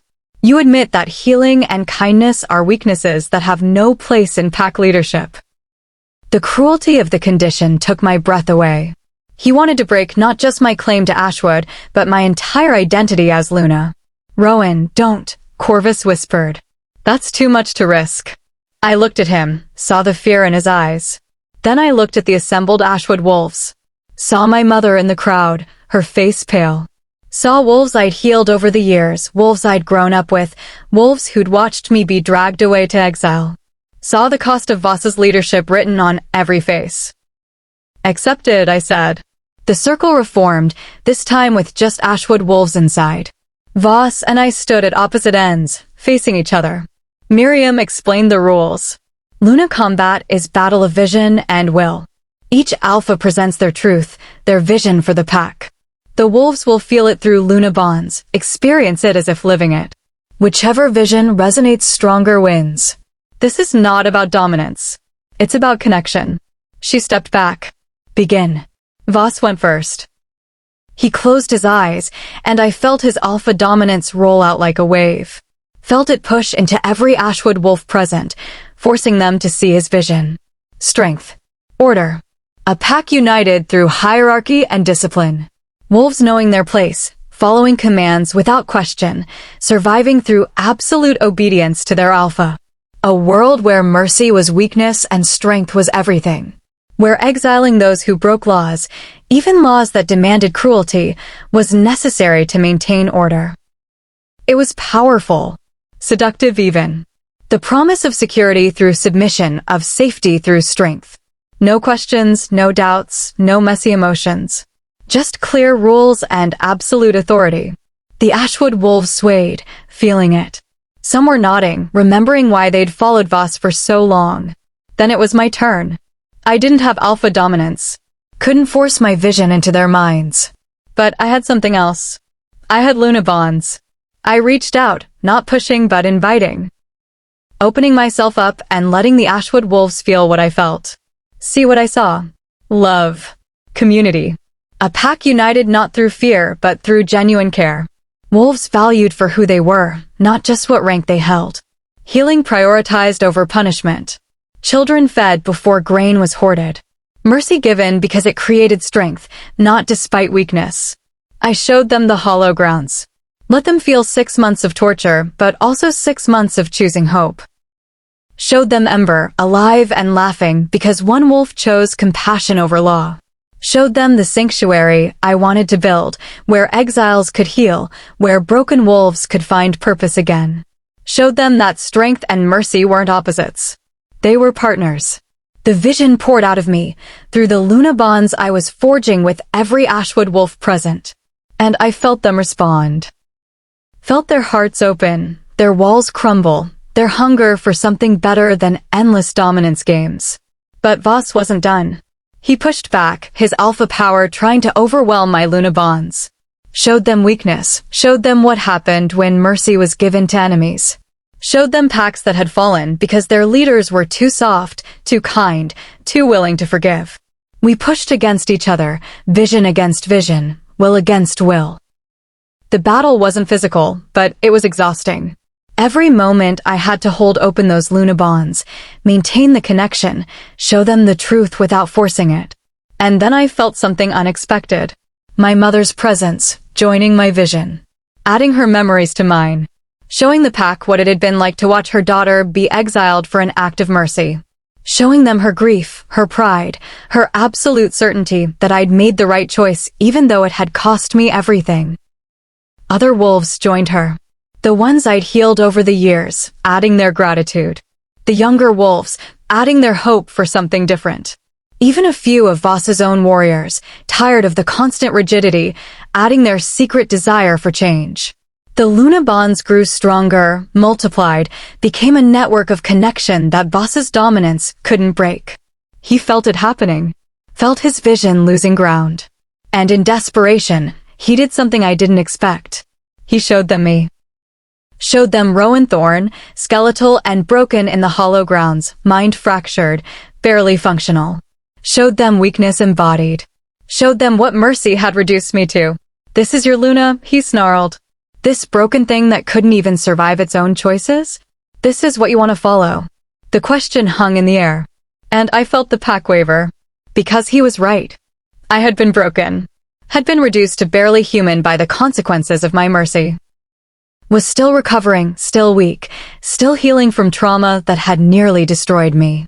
But then Corvus's voice rang out, not in the vision but in reality.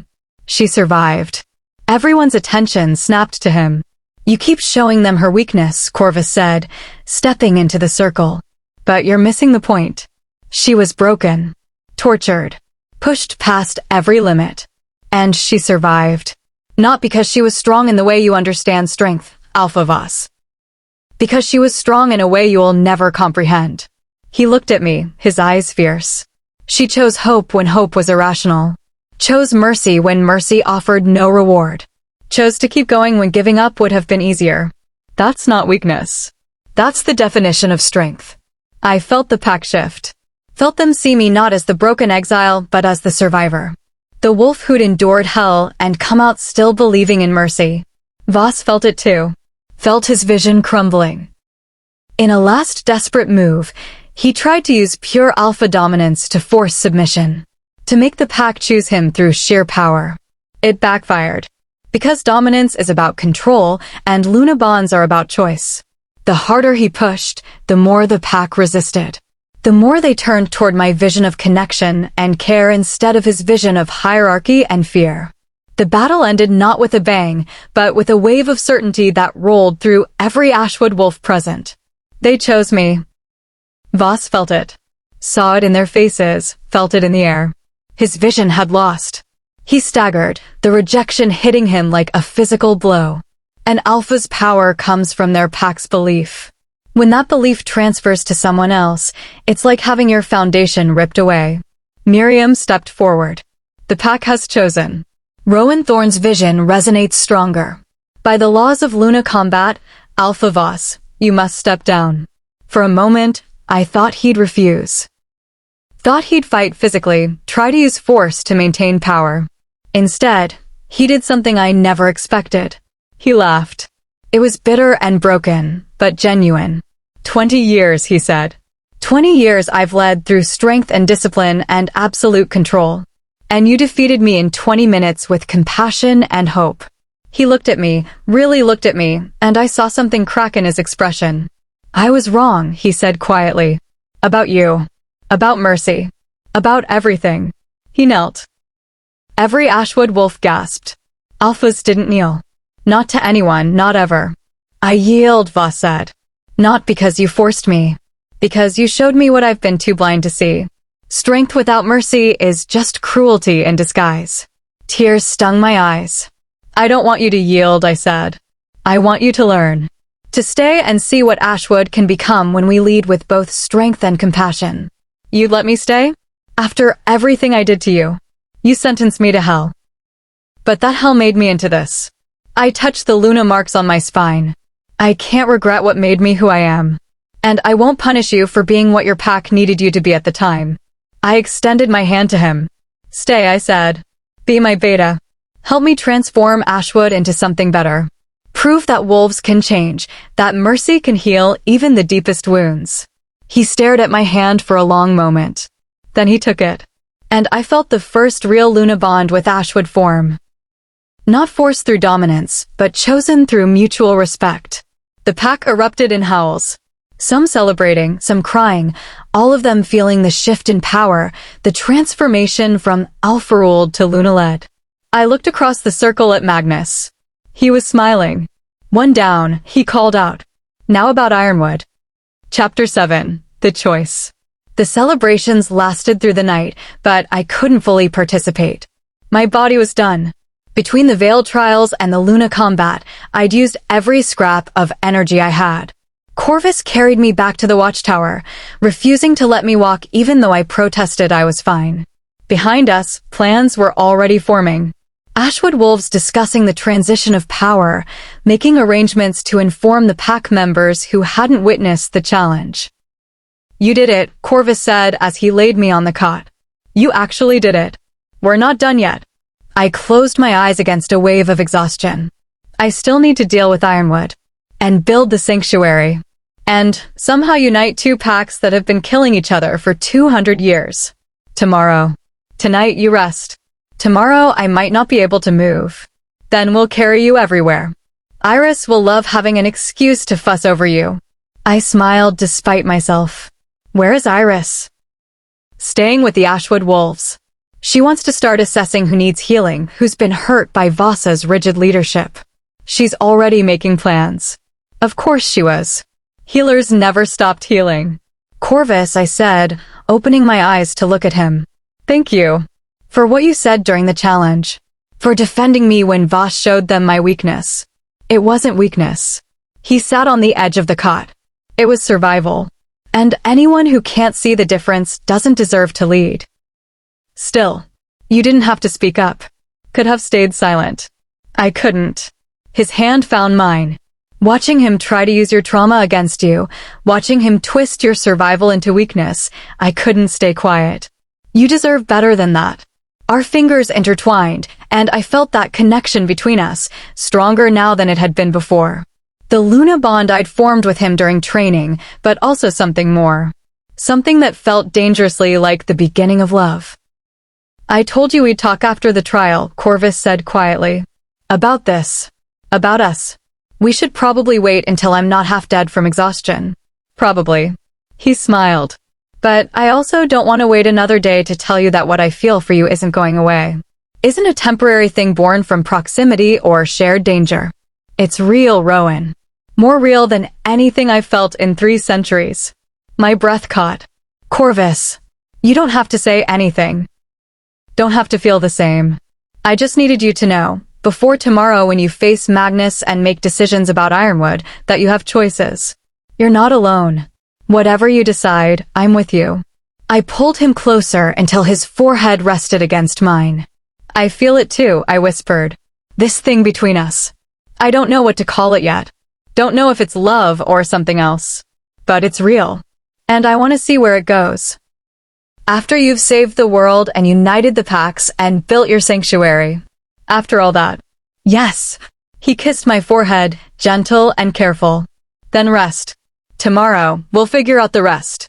I fell asleep with his hand in mine, feeling safer than I'd felt since before the exile. Feeling like maybe, just maybe, everything was going to be okay. I woke at dawn to find Magnus sitting by the cold fireplace, waiting. Corvus was gone, probably hunting or scouting. Iris had returned and was making tea. The domestic normalcy of it was surreal. How long have you been here? I asked Magnus, my voice rough with sleep. An hour. Didn't want to wake you. He gestured to the tea Iris was preparing. We need to talk about Ironwood. About the blood debt. About what happens next. I sat up slowly, every muscle protesting. Iris handed me tea, and I wrapped my hands around the warm cup gratefully. You proved yourself Lunaborn, Magnus said. Ashwood chose you as their leader. The Moon Council recognizes your authority. Technically, the blood debt is satisfied. You've honored the old laws by becoming powerful enough to stand as my equal. I could release you from any obligation to Ironwood. But I heard the word hanging unspoken. But I don't want to. He leaned forward. Rowan, I've been leading Ironwood alone for 6 years. My pack is strong, but they're unstable. Aggressive. Without a Luna to balance me, we're becoming the thing Ashwood was under Voss. Rigid. Cruel. Forgetting that strength should protect, not dominate. You want me to be Ironwood's Luna? Yes. Not as property. Not through debt. Through choice. His golden eyes were earnest. I'm asking you, as one leader to another, to consider joining Ironwood. Not replacing Ashwood, not giving up what you built there, but sharing your Luna power with both packs. That's not how it works. Lunas bond with one pack. Usually, Iris interjected. But you're not usual. You broke the veil instead of choosing a path. You defeated an alpha through Luna combat, which hasn't happened in living memory. You're already bonded to Ashwood and blood-connected to Ironwood. Who says you can't be Luna to both? The idea was staggering. 2 packs, I said. 2 alphas. That's never been done. Nothing you've done has ever been done, Magnus pointed out. Why stop now? Because I'm exhausted. Because I can barely lead 1 pack, let alone 2. Because I stopped. Because I was afraid. Afraid of failing, of not being enough, of taking on too much and crumbling under the weight of responsibility. What do you want? Magnus asked gently. Not what you think you should want. Not what everyone else needs. What does Rowan Thorne want for her future? I thought about the vision from the veil. The 3 doors, the 3 paths, and the 4th path I'd created by refusing to choose. I want to end the blood feud, I said slowly. Want Ashwood and Ironwood to stop killing each other over grievances from 2 centuries ago. Want the children from both packs to grow up knowing peace instead of war. Then be Luna to both, Magnus said. Bridge the gap. Create bonds between packs instead of just within them. And I want to build the sanctuary. A place for wolves who don't fit, who've been exiled or broken or lost. A place where mercy is the rule, not the exception. So build it. Use resources from both packs. Make it a joint project that forces Ashwood and Ironwood to work together. I looked at Iris. Is this actually possible? Can one Luna bond with 2 packs? I don't know, she admitted. It's never been tried. But your Luna marks are unique. They show unity, healing, sacrifice, transformation. Maybe you're meant to unify packs in a way no one has before. The door opened and Corvus entered with a brace of rabbits. He took one look at our serious faces and set down his catch. What did I miss? Magnus wants me to be Luna to both Ashwood and Ironwood, I said. To bind enemy packs through shared Luna bonds. Corvus whistled low. Ambitious. Impossible. Completely insane. He paused. When do we start? Despite everything, I laughed. You think I should do it? I think you're going to do it regardless of what I think. But yes, I think you should. Because if anyone can unite enemy packs, it's the wolf who survived hell through choosing mercy. He sat beside me. The question isn't can you do it? It's do you want to? Did I? I thought about Ember, about Ashwood children, about all the young wolves who deserved better than inheriting ancient hatreds. Thought about the sanctuary, about giving exiles like me a second chance. Thought about proving that the world could be different, could be better, if even one wolf chose compassion over cruelty. I want to try, I said. I don't know if I'll succeed. Don't know if I'm strong enough. But I want to try. Magnus smiled. Then try. Be Luna to Ironwood. Work with Voss to transform Ashwood. Build your sanctuary. And if you fail, at least you'll fail attempting something worth doing. Very inspiring, I said dryly. I'm an alpha. Inspiring speeches aren't my specialty. That's what Lunas are for. Iris started laughing, and soon we all were, the tension breaking under the absurdity of it all.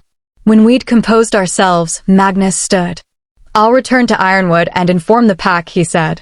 In 3 days, we'll hold a formal bonding ceremony. You'll accept the Luna position, and we'll begin the work of building peace. He paused at the door. Rowan, I know this is overwhelming. I know it's more than anyone should have to carry. But thank you. For saving Ember. For giving us hope. for being brave enough to try. After he left, I sat with Corvus and Iris, drinking tea and watching the morning light filter through the windows. 3 days, Corvus said. That's not much time to prepare for becoming Luna to 2 enemy packs and starting a sanctuary and generally rewriting pack law. I've done more in less time, I pointed out. True. You did survive the Hollow Grounds. And break the veil. And defeat an alpha through Luna combat. When you list it like that, uniting 2 packs sounds almost easy. We smiled at each other, and I felt that connection between us grow warmer, stronger. Corvus, I said. After this is done, after the bonding ceremony and the peace negotiations and the sanctuary is built, I want to have that conversation. About us. About what this is and what it could be. I'd like that. His hand found mine. But Rowan, you don't have to wait for everything to be perfect. We can figure out us while you're saving the world. I don't want to do this halfway. You deserve my full attention, not just whatever scraps of energy I have left at the end of exhausting days. Then I'll wait. He squeezed my hand. I've waited 300 years. A few more months won't kill me. Those 3 days passed in a blur of preparation. Voss came to the watchtower to discuss Ashwood's transition. We talked for hours about pack structure, about healing old wounds, about the wolves who'd been hurt by his rigid leadership and how to make amends. It was strange, working with the alpha who'd tortured me. But I'd meant what I said during the challenge. I couldn't regret what had made me into this. And punishing him served no purpose except satisfying my own hurt. Forgiveness wasn't about forgetting. It was about choosing not to let past pain dictate future choices. Iris and I planned the sanctuary, choosing a location in neutral territory between Ashwood and Ironwood. A valley with good water and shelter, accessible but protected. Magnus offered Ironwood resources. Voss offered Ashwood labor. The first joint project between enemy packs in 200 years. And Corvus stayed close, a steady presence while everything else was chaos. On the morning of the bonding ceremony, I woke before dawn, too nervous to sleep. Today I would formally accept Luna status for both packs. Would create bonds with dozens of wolves I barely knew. Would set in motion changes that could either bring peace or reignite war. No pressure. Corvus found me sitting outside, watching the sunrise. Ready? He asked. Terrified. Good. Means you understand the stakes. He sat beside me. Rowan, before you go, I need to tell you something. What? The Moon Council has asked me to stay. To serve as liaison between them and your experiment in unified pack leadership. He looked at me. I told them I'd only accept if you wanted me here. If having me around wouldn't complicate things. Why would it complicate things? Because I'm in love with you. The words hung in the cold morning air, simple and devastating. And I know you're not ready to hear that, he continued quickly. I know you need to focus on the packs and the peace and everything else. But I needed to say it before today, before you bond with wolves and take on responsibilities that will consume your life. I needed you to know that you're loved. Not for what you can do or what you represent. Just for who you are. My throat was tight. Corvus, you don't have to say anything. Don't have to feel the same. I just needed you to know, so when things get hard, when you're exhausted and overwhelmed and questioning everything, you remember that someone sees you. Not the Luna. Not the legend. Just Rowan. And thinks you're extraordinary.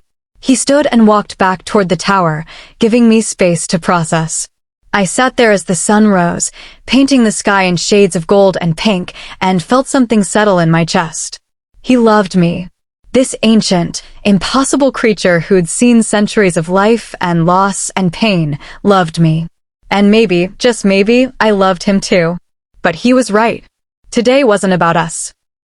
Today was about proving that mercy could unite what violence had divided. I stood and went to prepare for the ceremony that would change everything. Chapter 8. New Beginnings. The bonding ceremony was held at the Moon's Circle at sunset, when both packs could attend without risk of conflict. I stood in the center of the circle wearing a dress Iris had found, simple white linen that felt impossibly clean against my scarred skin. My Luna marks were visible through the thin fabric, glowing faintly in the fading light. Around me, Ashwood wolves on one side, Ironwood on the other. Two packs that had been enemies for 200 years, now gathering to witness something unprecedented. Magnus stood to my right, representing Ironwood. Voss to my left, representing Ashwood. And between them, the Moon Council's witnesses, ready to sanctify bonds that had never been attempted before. Elder Miriam stepped forward. "We gather at the turning of light to dark," she intoned, her voice carrying across the circle. "To witness Rowan Thorne, Lunaborn and trial-proven, accept the bonds that will make her leader to two packs." She turned to me. "Rowan Thorne, do you accept the responsibility of Luna? To be the heart that balances alpha strength? To forge bonds of loyalty and love?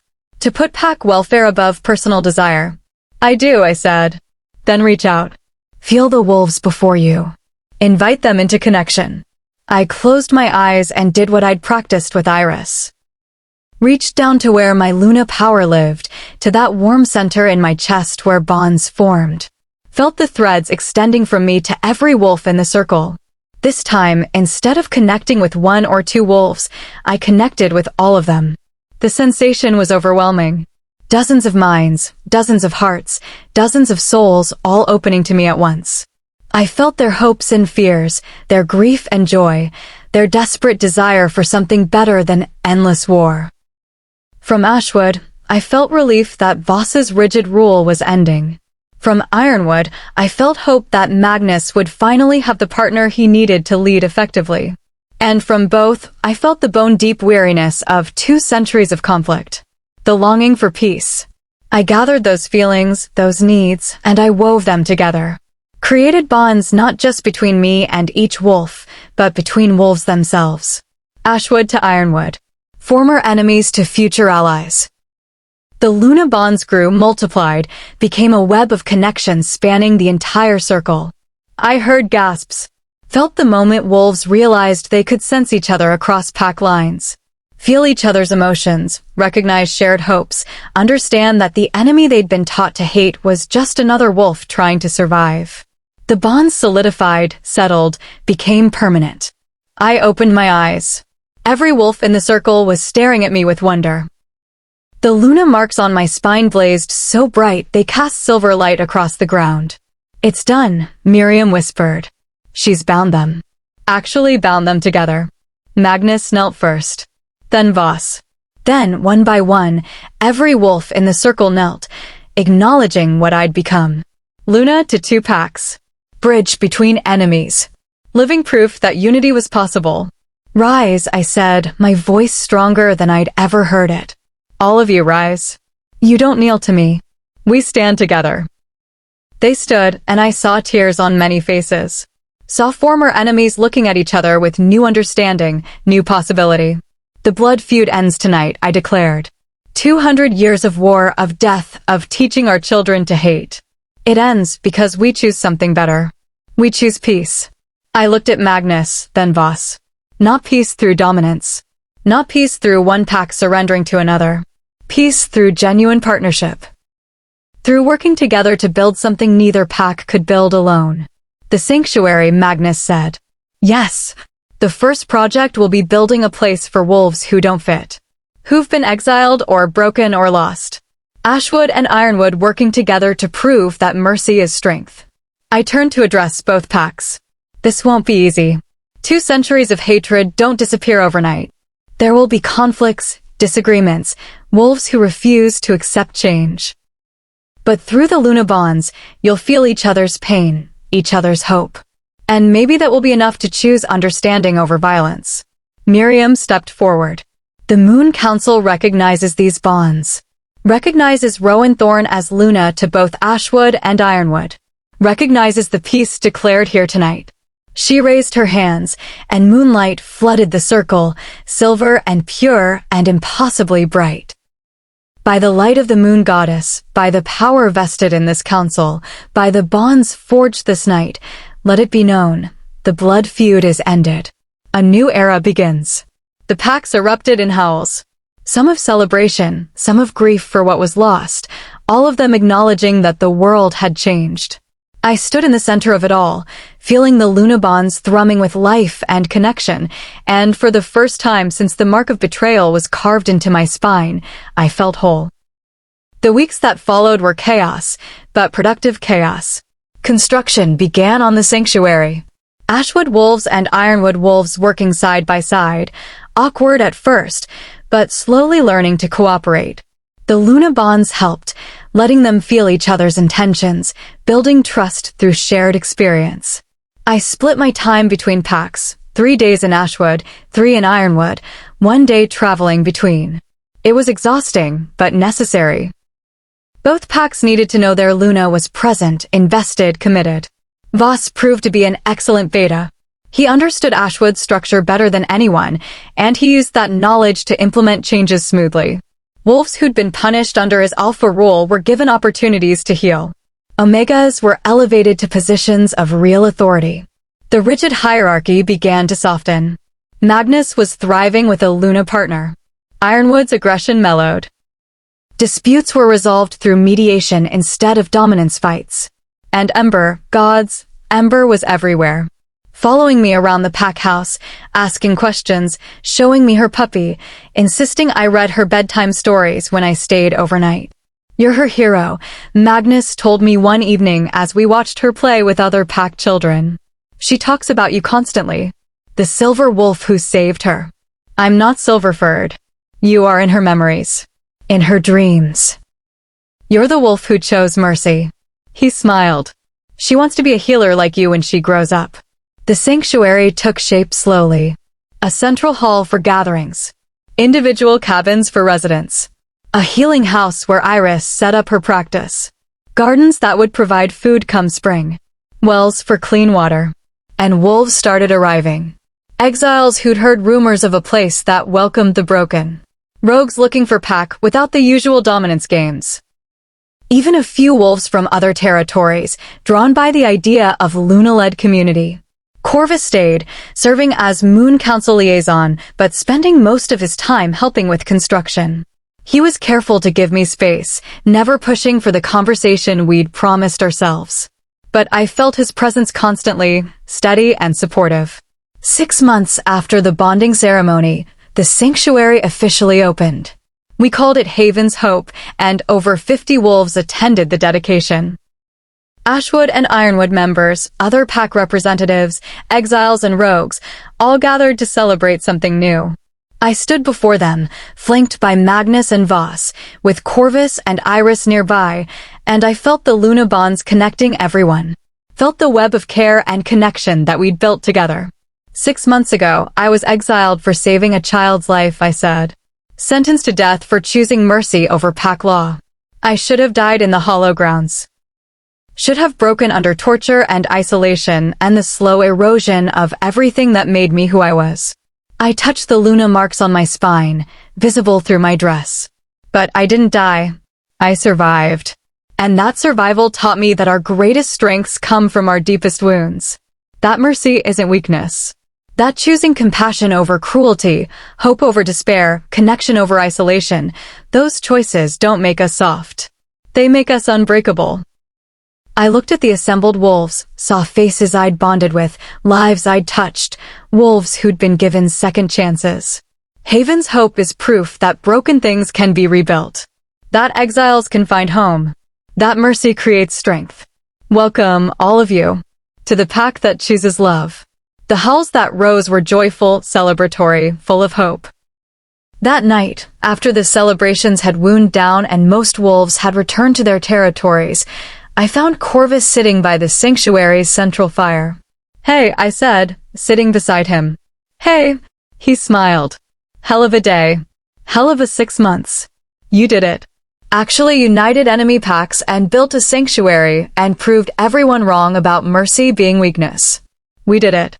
All of us." I leaned against his shoulder. "I couldn't have done any of this without you." "Sure you could have. You're Rowan Thorne. You survive impossible things." But I didn't want to survive alone. He turned to look at me, and in his eyes I saw hope and fear and that love he'd confessed 6 months ago. "Rowan, I love you," I interrupted. I've been trying to find the right time to say it, waiting for things to calm down, for life to be less chaotic. But I realize today that life is never going to calm down. There's always going to be another crisis, another pack dispute, another wolf who needs help. So I'm saying it now, before another 6 months pass. I love you, Corvus. I'm in love with you. His breath caught. You don't have to. I'm not saying it because I think you need to hear it. I'm saying it because it's true. Because you've been beside me through everything, never asking for recognition, never demanding anything, just being present and supportive and impossibly patient. I took his hand. I love you. And I want to figure out what that means together. He kissed me. Not careful or tentative like before, but with all the passion and longing of 300 years of loneliness finally ending. When we broke apart, we were both breathless. I love you too, he said, like I didn't already know. I've loved you since the Hollow Grounds. Since I saw you riding hope in a place where hope didn't exist. Then stay. Not as Moon Council liaison. Not as sanctuary helper. As mine. As my partner in all this impossible work we're doing. Always, he promised. For as long as you'll have me. We sat by the fire, his arm around me, my head on his shoulder, and watched the stars appear one by one in the darkening sky. So what's next? Corvus asked eventually. You've united enemy packs, built a sanctuary, defeated an alpha, passed ancient trials. What does a Luna do for an encore? I laughed. Rest, hopefully. Maybe spend some time being Rowan instead of Luna. Go on dates with my incredibly patient boyfriend. Sleep past dawn occasionally. That sounds boring. After 6 months in the Hollow Grounds and 6 months of non-stop pack leadership, boring sounds perfect. But I knew, even as I said it, that rest wouldn't last long. There were other packs watching Haven's hope with interest. Other blood feuds that needed ending. Other wolves who needed proof that mercy could create change. But tonight, I let myself rest. Let myself be just Rowan, sitting with the wolf I loved, watching stars and feeling the Luna bonds hum with life and connection. Tomorrow would bring new challenges. Tonight, I was exactly where I needed to be. Epilogue, the Luna's debt. 3 years later. The sanctuary has grown beyond anything I imagined that first day. We have over 100 permanent residents now, with more arriving monthly. Wolves from a dozen different packs, all seeking the kind of community where mercy is valued over dominance, where healing is prioritized over punishment. Ashwood and Ironwood are thriving. The peace has held, strengthened by Luna bonds that keep wolves connected across pack lines. There have been conflicts, of course. 3 years doesn't erase 2 centuries of hatred. But we work through them. Together. Voss leads Ashwood with a gentleness that would have shocked his former self.